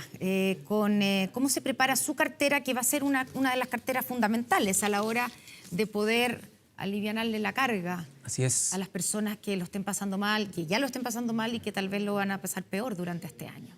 Así es, bueno, estamos trabajando muy fuertemente con la ministra Jara, con el ministro Marcel y también con la ministra Orellana en distintas líneas, porque tenemos ayudas económicas por un lado como desafío, bono marzo, también el bolsillo electrónico, la incorporación de 900.000 niños, niñas y adolescentes al subsidio único familiar, que es una cuestión de verdad muy importante, y el año siguiente 200.000 más para llegar a una cobertura del 60% automático con el subsidio único familiar. Eso, de verdad, en términos de política social, creemos que va a ser la diferencia. Está en paralelo tramitándose la pensión garantizada universal para subirla a 250.000 pesos, creando un seguro social para tener pobreza cero en personas mayores. Esa es una cuestión muy potente. Y al mismo tiempo el Sistema Nacional de Cuidados, que tenemos que presentarlo a fines de este año para que otras vulnerabilidades que no necesariamente son la directamente económica, sino que tienen que ver con el tiempo, con el reconocimiento, con el acceso a beneficios de las personas que cuidan, pueda quedar instalado en el Congreso, tramitarse como ley y ojalá que sea ley para que las personas cuidadoras puedan tener acceso a todos esos beneficios. Ya, y ahí cuando las personas, digamos, pensando en la gente que está en una posición más vulnerable y que viene en tiempos más difíciles, una de las cosas que se han preguntado y que se han pedido es si va a haber un bono. Hay un plan completo, digamos, de ayuda por parte anunciado, ¿cierto?, por el ministro de Hacienda, después por el ministro de Economía. Pero, por ejemplo, viene marzo, viene el bono marzo, va a haber, ya, viene todo eso, ¿cierto? El doble del Ya. bono marzo, es decir, si es que el Congreso lo tiene a bien y se logra aprobar, va a venir una dúplica del bono marzo. El bono marzo se va a pagar, pero a fines de mes va a llegar una dúplica, es decir, que por este año, el 2023, en vez de ser de 58 o 59 mil pesos, va a ser del orden de los 120 mil pesos, porque se va a pagar en 2 cuotas el doble de monto que se pagó el año pasado. Pero a eso se suma el bolsillo electrónico, que va a ser se va a extender durante todo el año por 13.500 pesos por carga. Y eso es una ayuda importante. Estuvimos lanzando esta semana también los ecomercados solidarios, que es una iniciativa súper innovadora en la que se logra aprovechar el alimento en buen estado, por cierto, porque se escoge, hay manipuladoras de alimentos que lo que hacen es separar los alimentos buenos de los alimentos que se van a su proceso ni siquiera desecho, porque se hace después humus de lombriz con ese enloprado. Y se le entrega a las personas bolsas de entre 4 a 7 kilos, que pueden ser del orden de los 10.000 pesos todas las semanas, con mercadería que está en buen estado y que muchas veces las personas al momento de llegar a la feria, todos saben que con los mismos 10 o 15.000 pesos que iban antes, ahora se llevan mucho menos cosas. Entonces esto es un aporte también semanal que se le da a las familias. Lo estamos expandiendo ahora a 11 comunas y esperamos que durante este gobierno podamos expandirlo aún más. Para terminar, ministro, la baja aprobación del gobierno en este momento ha llegado, la desaprobación, el presidente Gabriel Boric ha superado el 70%. ¿Es este el peor momento del gobierno? Si es que uno lo mira por evaluación, no tiene mucho cómo disputar esa cifra, pero mirando el vaso medio lleno, uno puede pensar que hay una oportunidad para poder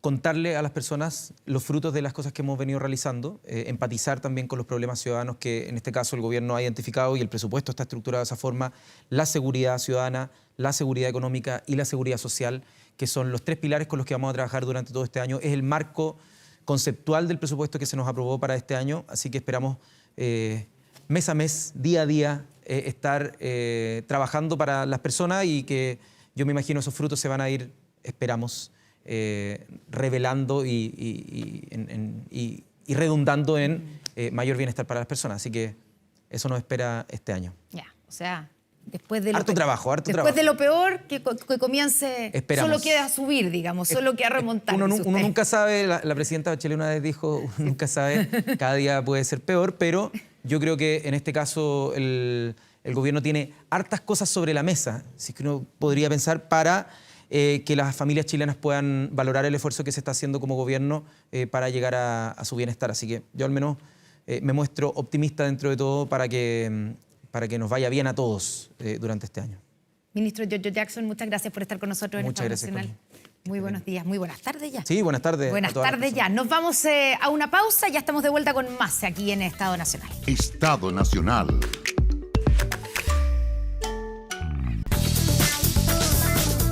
Estamos de vuelta en Estado Nacional, estamos de vuelta en nuestro panel. Estuvimos atentos mirando, escuchando parte de la entrevista con el ministro Giorgio Jackson. Dijo que no se le ha pasado por la cabeza renunciar. Déjenme la mirada más política desde lejos. Y vuelvo a una pregunta que le hice a Gael al principio. Estas acusaciones dejan heridas para poder seguir, porque la CONE le preguntaba, de lo que se trata la política es de esto, es de conversar, es de dialogar, es de tener puentes. ¿Cómo queda el ministro Jackson a su juicio? O sea, yo creo que queda cuestionada una forma de hacer política que el ministro Jackson representa. El ministro Jackson, cuando terminó esta acusación, felicitaba a aquellas personas de oposición que habían votado en contra de la acusación, en circunstancias que cuando él era oposición y algunos se salía de la fila, los criticaba de la manera más feroz. Pero hay una evolución ahí. Bueno, lo que estoy tratando de decir es que probablemente está sintiendo el golpe de lo que significó hacer política, privilegiando su proyecto político a costa de minar las instituciones, como el mal uso de todas las acusaciones constitucionales que presentó, el tema de polarizar permanentemente al país con discursos bastante altisonantes. A mí me sorprendió que dijera que no se arrepiente de la acusación constitucional contra el presidente Piñera, en circunstancias que si eso hubiese sido aprobado habría traído una desestabilización en la democracia brutal. O sea, qué bueno fue ver cuando ganó el presidente Boric, al presidente Piñera y al presidente Boric reunidos, luego los dos en el cambio de mando, a diferencia de lo que ocurre en otros países vecinos. Bueno, nada de eso habría sido posible si es que hubiese prosperado la acusación contra el presidente que el ministro Jackson promovía. Entonces, acá lo que está en cuestionamiento, y probablemente la razón por la cual él tuvo tantos votos a favor de la acusación, en circunstancias que muchos dicen que jurídicamente no era tan sólida, es porque hay un juicio hacia una forma de hacer política que representa al ministro Jackson, que yo creo que está en cuestionamiento y que tenemos que superar, porque mina el diálogo, la amistad cívica. Él representa de verdad la polarización en la política y el mal uso de instituciones para fines políticos propios. Y déjame terminar con una cosa. Mientras el presidente Boric dijo con todas sus letras que había sido un error la acusación constitucional contra el exministro de Educación, Raúl Figueroa, porque lo acusaron de querer volver a clase, de querer que los niños volvieran a clase, cuando Constanza Santamaría le pregunta a Giorgio Jackson si se arrepentía, él no fue capaz de decirlo. Ese es el tipo de cosas que yo creo que hoy día la gente o el mundo político cuestiona de un liderazgo político como el de Giorgio Jackson. Pero puede evolucionar un político y aprender. Él mismo dijo, sacamos lecciones. Paulina.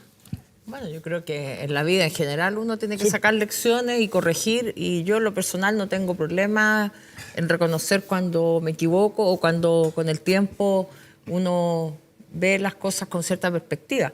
Ahora creo que lo importante de este momento político, como decíamos al principio, también es tomar el sentido de la responsabilidad política que tenemos todos los actores, desde el Parlamento, desde el Gobierno, desde los partidos políticos, en avanzar en ciertos temas. Yo creo que la conversación que tuvimos hace un rato acá acerca de la mesa de seguridad muestra que hay distintas visiones, que hay distintos puntos, pero que también podemos converger en soluciones. Y ese es el estilo que creo que tenemos que empezar. Estamos a principio de año, nos deseamos muchas felicidades, feliz año a principio de los primeros días, y yo creo que para que el año sea feliz realmente tenemos que ir concretando. Y concretar cosas a partir de marzo en el Congreso, me parece atendible lo que dice Guillermo, llegar con los proyectos, conversarlos. Si no hay posibilidad de seguir con la mesa de seguridad, bueno, llevemos o sigamos con la mesa los proyectos que están más atrasados, que requieren más conversación, y partamos con 2 o 3 proyectos importantes, marzo, en materia de seguridad, que le den garantías a la ciudadanía de que este es un tema fundamental para todos, no solo para algunos, sino que todos vamos a buscar soluciones importantes. El desafío que tienen los partidos, las coaliciones, ambas tienen cada uno la suya, de aquí al 6 de febrero es poder llegar a acuerdos, ir juntos o no. Y aquí me gustaría saber cómo está la cosa en cada uno de los sectores. Al final, ¿cómo va a estar la oposición? ¿Va a estar en listas separadas? Porque los republicanos entiendo que no quieren hacer listas juntas. ¿Cómo lo ven? Mira, permíteme solo una frase respecto de lo que comentaba recién el ministro Jackson. Yo creo que es muy simbólico de la situación actual de la coalición de gobierno.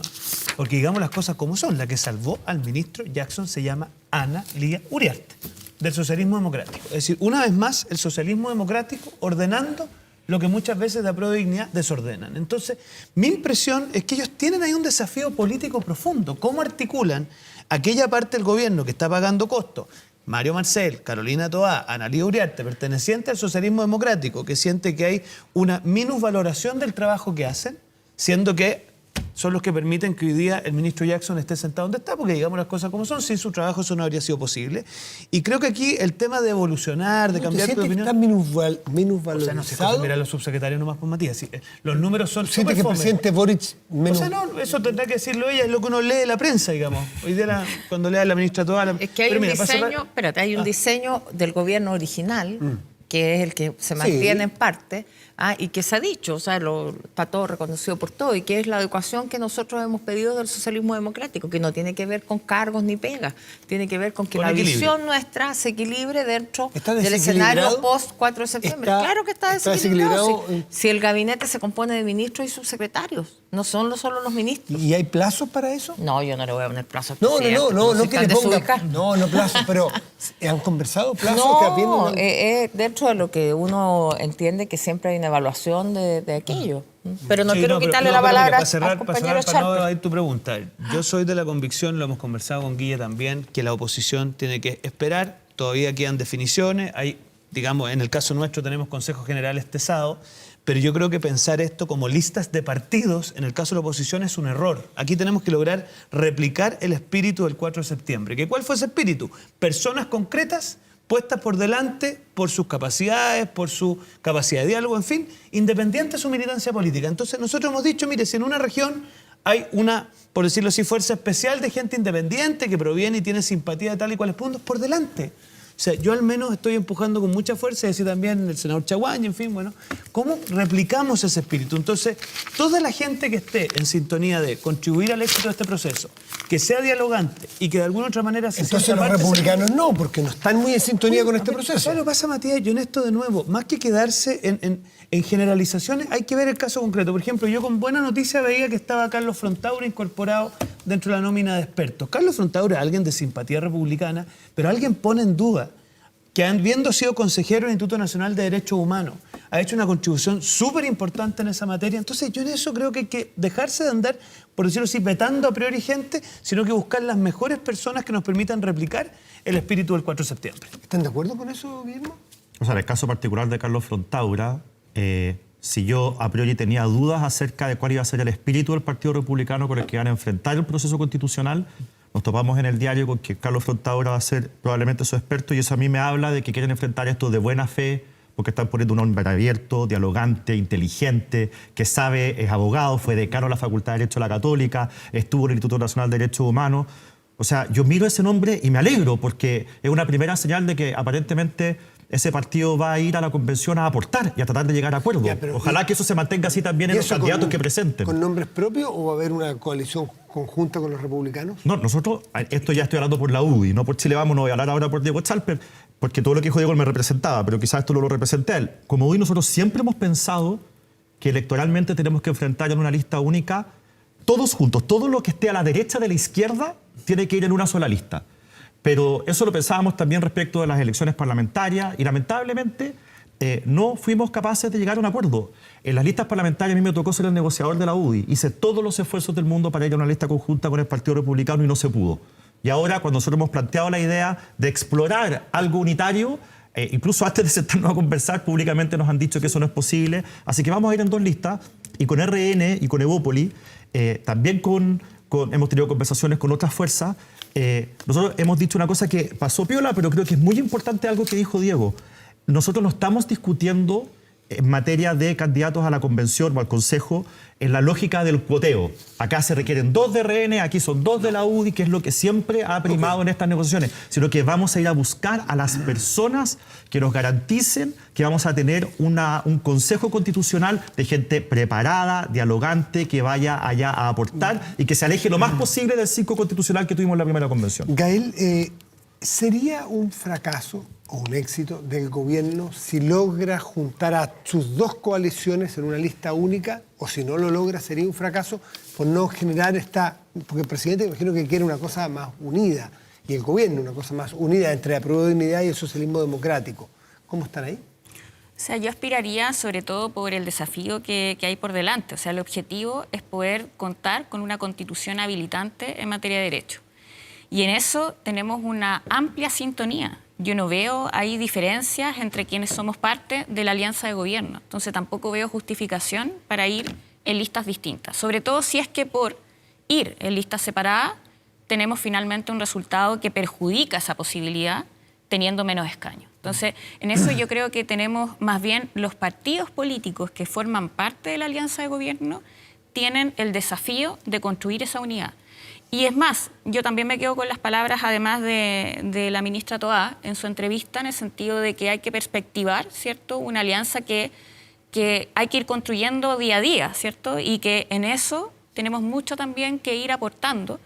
y que por construir esa unidad también hay que ir generando los gestos de cercanía necesarios y propicios para construir, para que eso sea Los radicales, la posible. democracia cristiana y el PPD no se han demostrado muy partidarios de hacer algo unidos. Yo Después le creo- preguntaremos a Paulina en qué lado del río se van a quedar, si es que no hay unidad. Pero tranquila.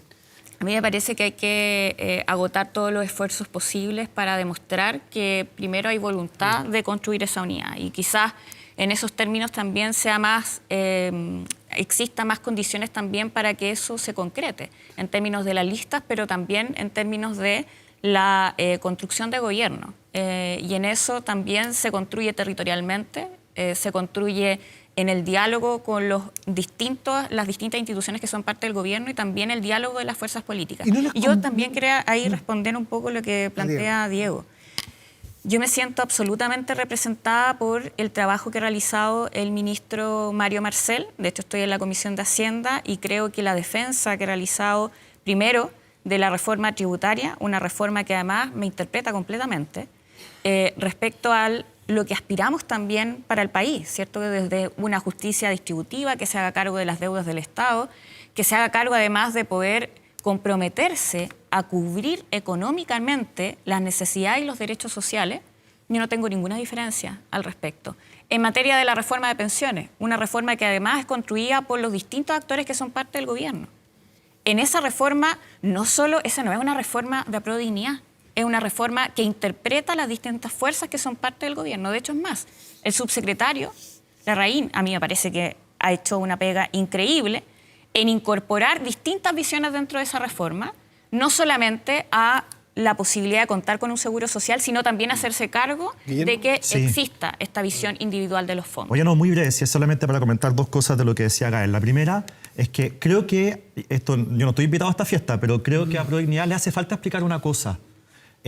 Antes de la elección presidencial hicieron un veto un poco humillante hacia el PPD, la ADC, cuando dijeron, ustedes no participan en nuestra primaria. El socialismo si quiere puede venir, pero ustedes no. Y la razón que daban en ese minuto era porque eran proyectos políticos distintos. Decían, ellos no están por las transformaciones que nosotros queremos hacer. Y ahora Gael dice que no ve razones para ir separados. Entonces, yo creo que ahí falta una explicación de por qué cambiaron las cosas. Y sobre el tema de la reforma, decir que la reforma tributaria es un desastre. La razón por la cual el Banco Central dice que la inversión va a caer este año y la razón por la cual organismos internacionales dicen que Chile va a ser el segundo país de peor desempeño en Latinoamérica, solamente vamos a superar a Haití en materia de crecimiento, tiene que ver con la mera discusión de esta reforma tributaria. Es tan mala que antes de ser aprobada está generando perjuicio. Y yo se lo he dicho a Gael, se lo he dicho al ministro, porque yo también estoy en la Comisión de Hacienda. Todos los costos políticos de esta reforma tributaria se los va a comer enteritos este gobierno. Nosotros estamos, por instinto de supervivencia, este gobierno nos debería escuchar respecto de lo que están haciendo la reforma tributaria. Y en temas de reforma de pensiones, nosotros la vamos a rechazar así como está. O sea, nosotros hemos sido muy claritos. Pero si siempre han rechazado la posibilidad de tener un seguro social. No, eso no es así. Si la PGU, me llama la atención. La PGU es de nuestro gobierno. Social. La seguro PGU social. es de nuestro gobierno. Seguro pero social. Eso es parte no del solo seguro la PGU. social. Y bueno, la PGU se tiene que financiar con algo. Y eso con reforma tributaria. Con crecimiento también se puede hacer. Los países cuando crecen son más ricos, no cuando suben los impuestos. Esperemos a repartir la torta entonces. Pero como tantos años se han esperado Lo también. que pasa es que usted está empeñado que se transforme en un queque. Claro. Porque la torta la van achicando cada vez más. En un muffin. Bueno, en fin. De hecho, la reforma tributaria tiene incentivos económicos. Oye, yo creo que el ministro Marcel es bien reconocido por todos los sectores políticos, empresariales, académicos, etcétera. Entonces, por eso ha sido decepcionante para nosotros. Por eso yo creo que hay espacios de conversación para poder modificar en lo que pueda hacerse en la reforma tributaria, pero sí aquí hay dos visiones distintas. Y yo creo, y aquí lo relaciono con el tema constituyente. El progresismo tiene una visión respecto a esto, los derechos sociales, cómo nosotros ponemos en el centro el Estado Social y Democrático de Derecho, y esta fue una discusión larga que tuvimos aquí con... Propuesta de este humilde diputado. Sí, pero usted le agregaba diputado y sí, libertades. Sí, que finalmente y tuvimos 2 distinto. semanas con la palabra y libertades. Sí. No porque yo como representante del socialismo democrático o del Partido Socialista no crea en las libertades individuales, pero sí creo en un Estado fuerte, en un Estado que tiene que tener espalda, en un Estado que tiene que poder solventar ciertos derechos como parte de ser ciudadano y no mercantilizado. Y aquí va a estar el core de la discusión de esta nueva Constitución. Porque pero todos dos listas, queremos una el lista. titular. Sí, Todos calma, queremos el titular. calma, Diego. Todos queremos estar por el Estado Social y Democrático de Derecho. Pero ¿cómo se implementa eso? Ahí está la diferencia. Y esa es la diferencia que estamos viendo en esta discusión de la reforma tributaria también. Si no se llega a acuerdo de alianza para las próximas elecciones de mayo, entre el socialismo democrático y Apruebo Dignidad, ¿a qué lado se va a quedar el Partido Socialista? ¿Con sus socios tradicionales e históricos de los 30 años o con los que están haciendo gobierno hoy día?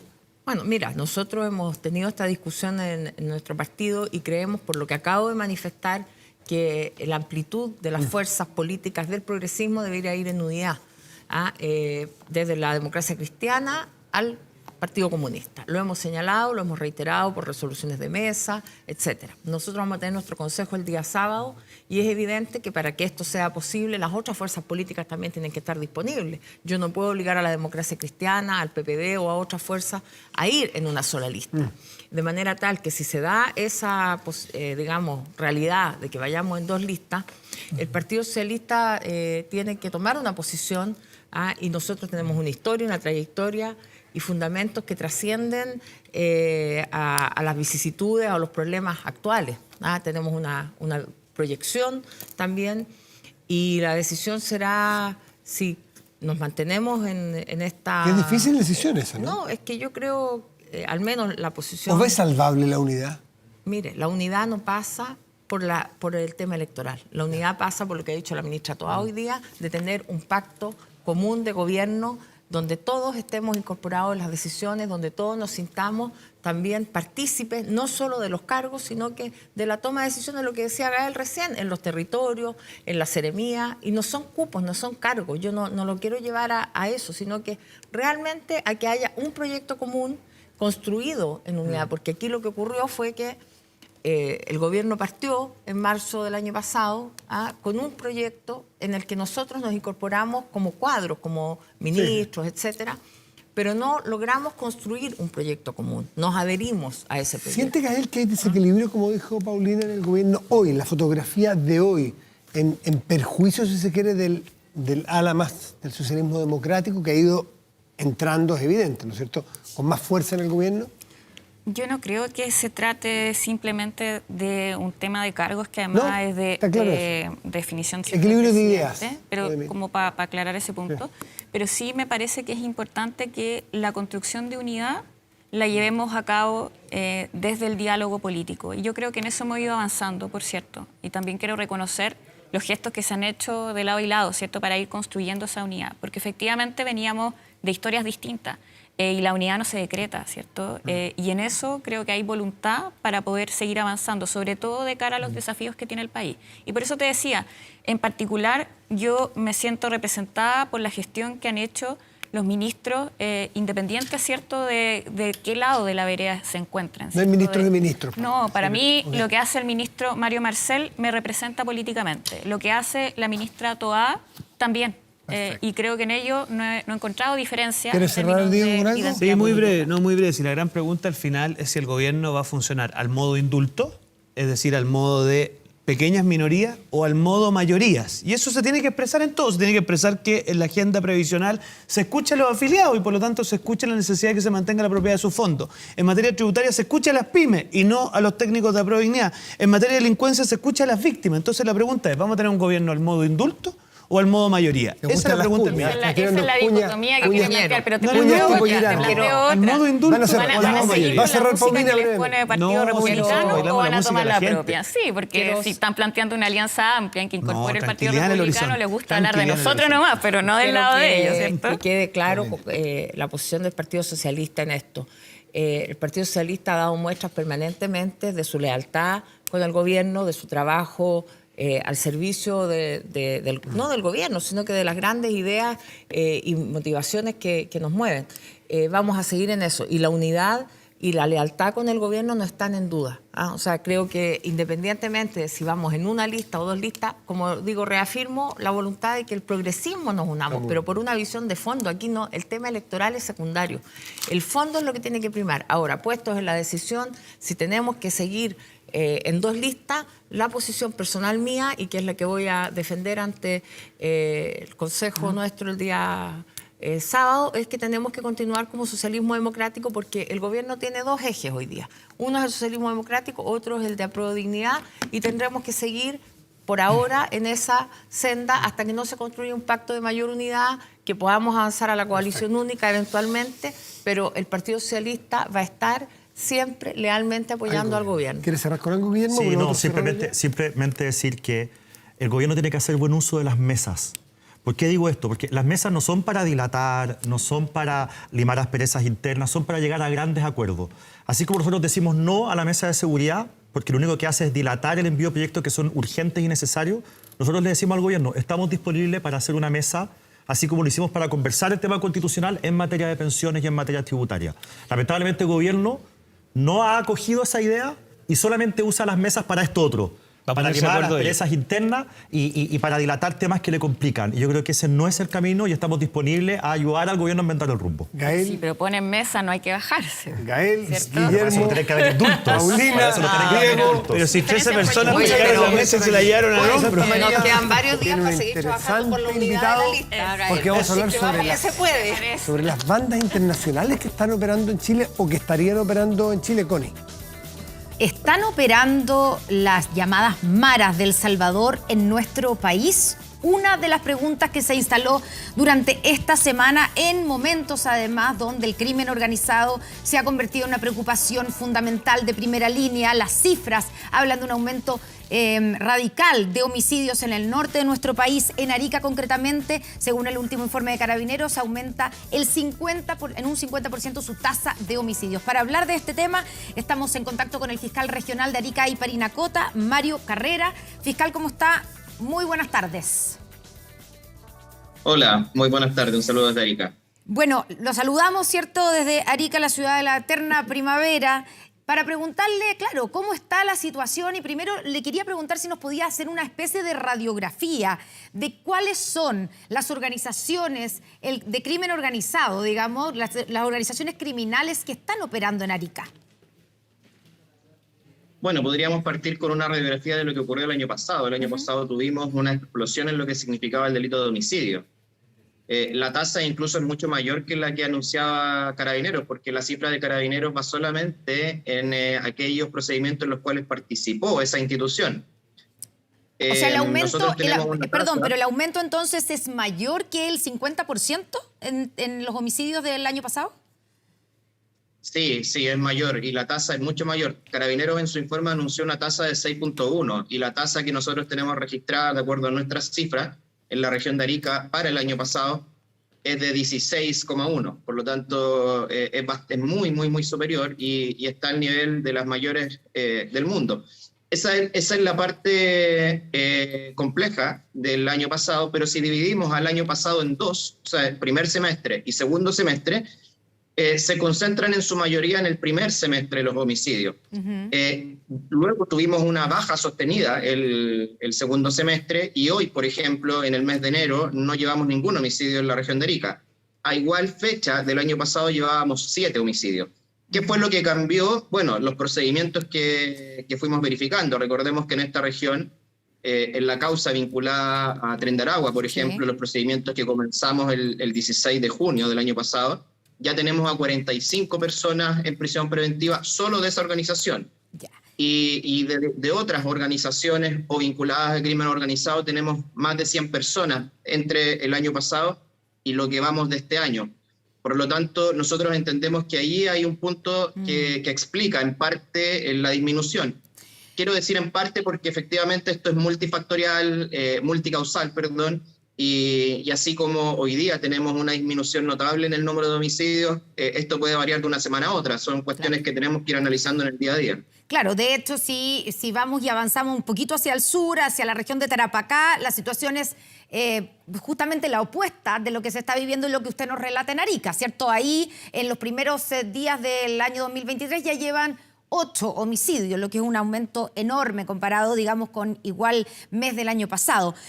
Usted habla de la ofensiva en contra del Tren de Aragua. Yo me acuerdo que hablamos en Estado Nacional el año pasado cuando fue este golpe, ¿cierto? El primer golpe a este grupo de crimen organizado.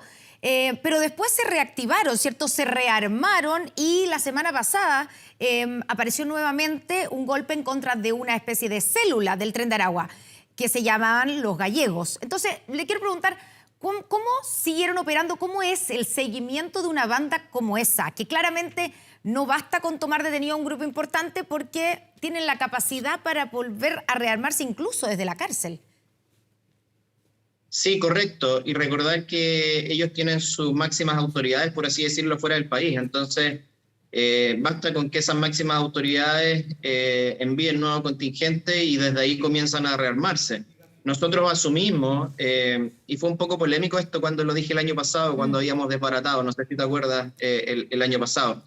Pero nosotros efectivamente lo desarticulamos totalmente. Ellos, toda la orgánica que nosotros estudiamos en cuanto a organigrama, todos están presos. Ya. Lo que sí, al día siguiente nosotros empezamos a trabajar para ver cómo esto se rearticulaba. Y efectivamente lo hicieron, y luego seguimos investigando y dimos los golpes que dimos la semana pasada. Por lo tanto, aquí hay que asumir dos cosas. Primero, que Arica y en general el Norte Grande sigue siendo atractivo para este grupo de organizaciones. Por lo tanto, van a seguir intentando rearmarse. Y ahí está el trabajo nuestro para evitar eso. Y por otro lado, en la pregunta que iniciaba la entrevista en relación a las maras u otros grupos organizados, nosotros también tenemos que asumir que ellos van a llegar o están. Nosotros no podemos verlos como un riesgo a la distancia. Dentro del trabajo que realiza la Fiscalía, nosotros tenemos que asumir que ellos ya están. Pero para tranquilidad, digamos, podemos decir que hasta el momento no tenemos información de que se encuentren operando en la zona. Pero cada imputado que es ingresado a la cárcel en nuestra región, por orden o instrucción de la Fiscalía, se analizan todos sus tatuajes, por ejemplo, que son cuestiones que a veces nos pueden dar indicios de si tenemos a un grupo de algún lugar u otro. Tenemos que asumir, como te digo, que ellos están operando acá. Ya, o sea, usted dice, claro, pero es importante la información y que se aclare, porque la pregunta de esta semana, precisamente levantada por un parlamentario que le pregunta al comisario de la PDI en una sesión legislativa de la Cámara era, ¿es verdad que las maras del Salvador ya estarían operando en nuestro país? Y de ahí entonces la respuesta fue aún más misteriosa y más preocupante, porque dijo el comisario, bueno, para responder esa pregunta pediría una sesión secreta. Entonces uno le queda la sensación de que efectivamente estarían operando en nuestro país. Usted dice que no tiene ninguna información de que estén operando en la región de Arica y Parinacota.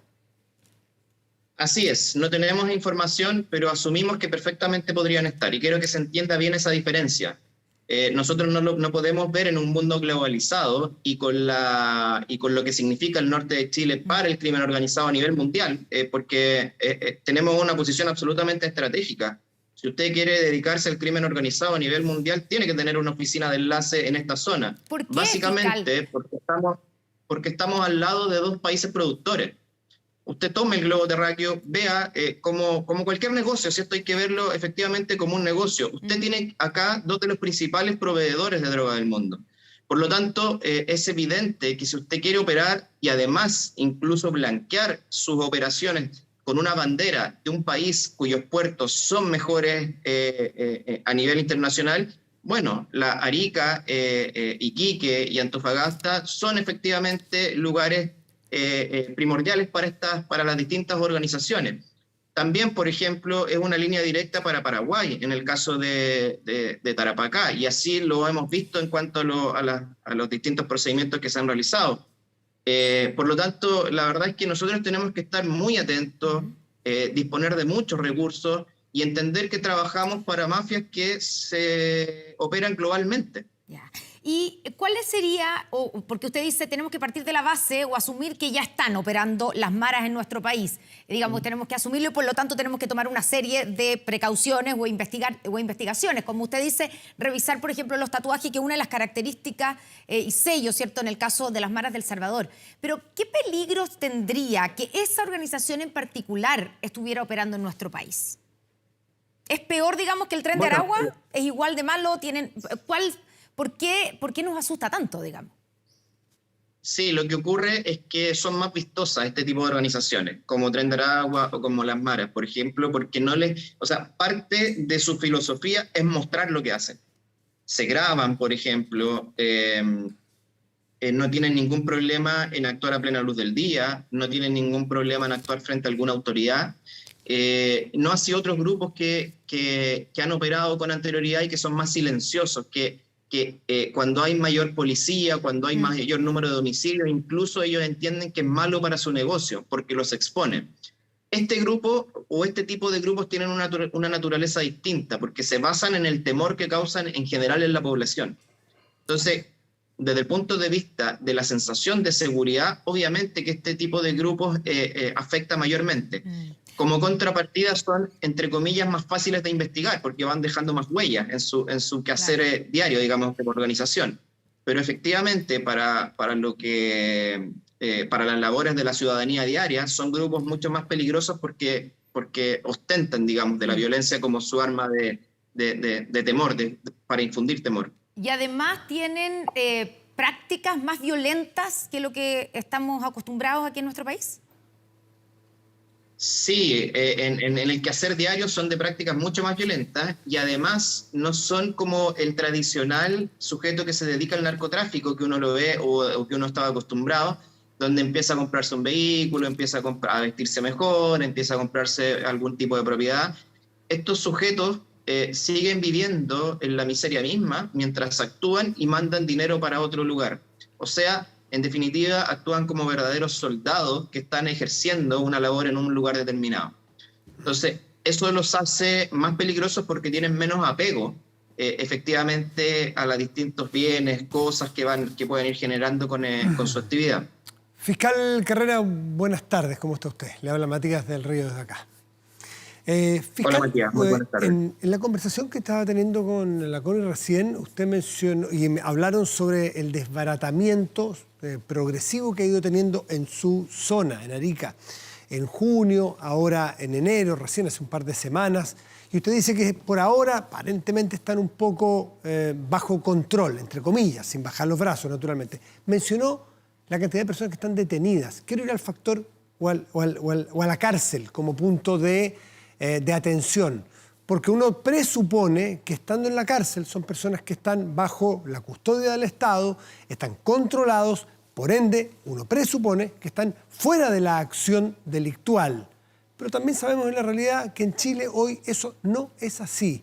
¿Cuál es la situación de las personas que están privadas de libertad en Arica y que forman parte de estos grupos delictuales?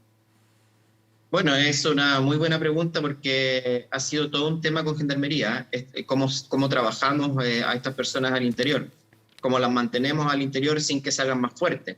En el último procedimiento de la semana recién pasada, nosotros encontramos los libros de contabilidad y son muy ordenados desde lo que gastan en benzina, hasta la última gota de benzina, hasta lo que van entregando o enviando como remesa a otros lugares, en este caso a Perú.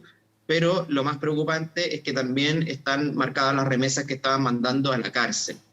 Por lo tanto, eso nos demuestra que sea por una preocupación de grupo, o sea como una cuestión de entender que adentro están los líderes intermediarios, lo cierto es que están ingresando dinero a la cárcel. Por lo tanto, están manteniendo a las personas que también están adentro, que no me cabe duda que de una u otra manera también están operando. Por eso que nosotros periódicamente hacemos respecto a estas personas revisiones de sus lugares y incluso las personas detenidas por Tren de Aragua en Arica, que como digo suman 45, se encuentran no solamente en la cárcel de Arica, sino que también en otras 2 cárceles del país. Y creo que ahí es donde tenemos que ser más más fiscal, fuertes, digamos, fiscal, en el sentido de trasladar nomás a estas personas en el país para que no puedan seguir operando. Principalmente, algunas preguntas que surgen de su propia declaración. Primero, ¿para qué necesita un preso tener plata? 1. 2, ¿cómo entra la plata? No sé si es legal o ilegal entrar plata a una cárcel. Y 3, que es lo más preocupante que hemos visto, ¿siguen comunicados? ¿Siguen los teléfonos operando? ¿Siguen los líderes de esta, entiendo, en Arica, en Rancagua, y usted me agrega cuál tercera cárcel de Chile siguen ejerciendo su labor organizativa y de liderazgo desde las cárceles en Chile? No sabemos si las labores son de liderazgo, pero sí sabemos que efectivamente se le está ingresando dinero y se mantienen comunicados. Y además hemos incautado bastantes teléfonos, bastantes cartas a las cuales le habían sacado fotografías respecto de cómo tienen que actuar las personas que están afuera. Entonces, evidentemente, eso es muy peligroso, y claro, y con Gendarmería hemos hecho un trabajo bastante potente en ese sentido. No, quizás no lo dije, pero en ambos operativos, o cada vez que hemos hecho operativos, también hemos actuado al interior de la cárcel. Entonces, para nosotros, las personas que están adentro de la cárcel son parte todavía de la organización que se encuentra operando. Fiscal, ¿y usted qué le parece la idea que se ha propuesto de hacer o destinar cárceles especiales para estos grupos, para el crimen organizado, distintas a las otras cárceles, a las cárceles donde están hoy día, donde operan normalmente? Bueno, podría ser una fórmula, también podría ser una fórmula la generación de módulos 100% independientes en cada uno de los penales que tenemos actualmente, pero como sea, y cualquier sea la solución, el sistema carcelario que tenemos hoy no está respondiendo a este tipo de bandas criminales. Eso creo que ya lo tenemos que aceptar como lección, y por lo tanto hay que hacer mejora. Yo no soy especialista, yo le puedo hablar mucho de lo que estamos haciendo afuera, de cómo enfrentarlo. No soy especialista en materia de cárceles y en materia de cómo, digamos, tengan que ser las separaciones al interior, pero lo cierto es que como lo estamos haciendo ahora, no está bien o no está funcionando adecuadamente.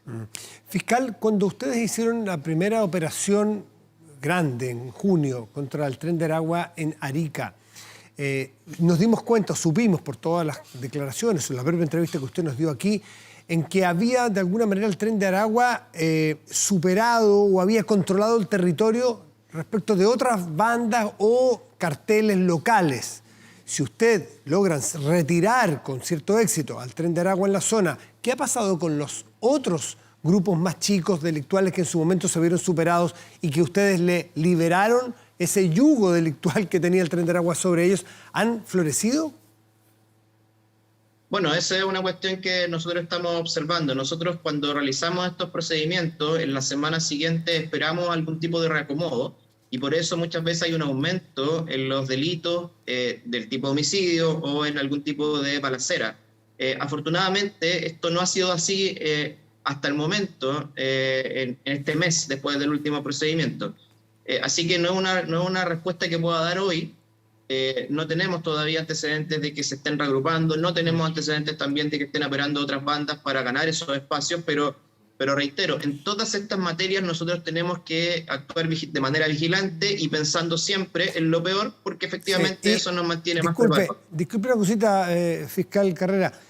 Cuando usted recién le dijo a la CONI que esta es una zona estratégica, el norte de Chile, y explicó por qué, y parece bien razonable la explicación, ¿cómo están los recursos de la Fiscalía en Arica respecto de la misma Fiscalía hace un año, antes de que nos enteráramos de todo esto, y respecto de otros lugares de nuestro país? ¿Han recibido más ayuda? ¿Cuentan con la ayuda que realmente necesitan para operar en un territorio tan complejo como el que nos narra? Bueno, nosotros acá en Arica la verdad es que hemos tenido una inyección muy potente de recursos, pero han sido más bien a nivel local. Desde el gobierno central se nos facilitó a 5 funcionarios que pasaron a formar parte de nuestra unidad de análisis, pero desde el gobierno regional, que es de donde, digamos, están las autoridades que están viviendo acá y residen y ven la realidad, se aprobó durante el año pasado una inyección de 24 funcionarios. Por lo tanto, ha sido bien potente y hemos utilizado, la verdad, ese recurso humano. Ahí creamos con eso una unidad completa contra el crimen organizado, se nos dieron bastantes recursos también para adquirir tecnología. Estamos hablando de que para este año se aprobó en el gobierno regional 1.200 millones de pesos, el año pasado 600 millones de pesos. Por lo tanto, con eso se ha adquirido tecnología, se están pagando a los funcionarios que se han contratado. Reitero, distintas profesiones, hay psicólogos, contadores, ingenieros, abogados, etcétera. Por lo tanto, la última operativo que tuvimos hace una semana es el resultado de eso y creemos que vamos a seguir avanzando en esa misma línea. Recordemos que antes contábamos con solo 74 funcionarios en toda la región. Por lo tanto, tener en total a 29 personas más, obviamente que es una inyección de recursos muy importante. Fiscal, usted dice, cuando responde a si las famosas maras estarían operando en nuestro país, usted contesta que estaría, por lo tanto, por el momento no tienen antecedentes para afirmar que estén operando en su región, ¿cierto? Pero podría ser que estén operando en otras regiones y ahí le sumo el cómo están trabajando con las otras, los fiscales de las otras regiones, porque evidentemente aquí esto, usted puede controlar lo que pasa en Arica, pero está pasando algo totalmente distinto en Iquique y es muy fácil, me imagino, que las bandas de crimen organizado pasen de un lado a otro, ¿no? Hay un trabajo conjunto de la macrozona norte, pongámosle así, para poder controlar el crimen organizado y, por lo tanto, ¿usted tiene información sobre si las maras estarían operando en otras regiones de nuestro país? Bueno, nosotros tenemos reuniones periódicas con la macrozona norte, tal cual como usted lo señala o reconoce el nombre, digamos, por así decirlo, que reúne a los fiscales de Arica hasta Coquimbo. Así que sí, tenemos esa coordinación. Y en el día a día, por lo menos nosotros como Arica y Parinacota, con quien más nos coordinamos es con Tarapacá, porque efectivamente tenemos realidades muy similares y fenómenos que a veces se instalan en una y que rápidamente comienzan a operar en la otra. Por lo tanto, sí, tenemos esa coordinación diaria, pero creo que nunca es suficiente y ahí como Ministerio Público creo que la autocrítica ha estado. Me parece que fue uno de los temas que se debatió a propósito de la elección del nuevo fiscal nacional, lo recuerdo en varias de las ponencias de los candidatos. Y efectivamente tenemos que tener quizás ya derechamente unidades operativas que por sí mismos dependan de una misma autoridad y que operen en todas las regiones. Claro, porque solo para terminar, fiscal, podría uno pensar que así como usted dice, hemos tenido un control del tren de Aragua, claro, y cuando uno mira la región siguiente, en Tarapacá han aumentado el número de homicidios, uno podría pensar que tal vez se corrieron y están actuando en Iquique. Sí, es que esos análisis son muy simples, por eso lo que decía, esto es multicausal. Siempre tanto una disminución como un aumento puede depender de un fenómeno como de muchos a la vez. Por eso es que yo quiero pensar que el trabajo que se ha hecho acá y la disminución que vemos desde junio del año pasado hasta esta fecha, que ha sido sistemática y consistente, se debe en parte al trabajo de la Fiscalía. Pero eso es solamente un deseo. Vamos a seguir trabajando evidentemente en la misma línea. Y análisis más profundos, la verdad es que requieren más tiempo y requieren, digamos, una visión distinta de estos fenómenos. Porque puede ocurrir perfectamente que Tren de Aragua ya esté en retirada, por así decirlo, y aparezca otra que nosotros no tengamos en estos momentos 100% identificada. Estemos asumiendo que ciertas prácticas sean de una u otra organización. Entonces, esto es dinámico, esto es multicausal y lo importante es no bajar los brazos y ponernos siempre en el peor de las situaciones y no asumir nunca ese cierto control que usted me dice es efectivo de los números, pero yo asumo cada día que eso no es así. Que se parte de ceros. Mario Carrera, fiscal de Arica, muchísimas gracias por conversar hoy aquí en Estado Nacional con nosotros.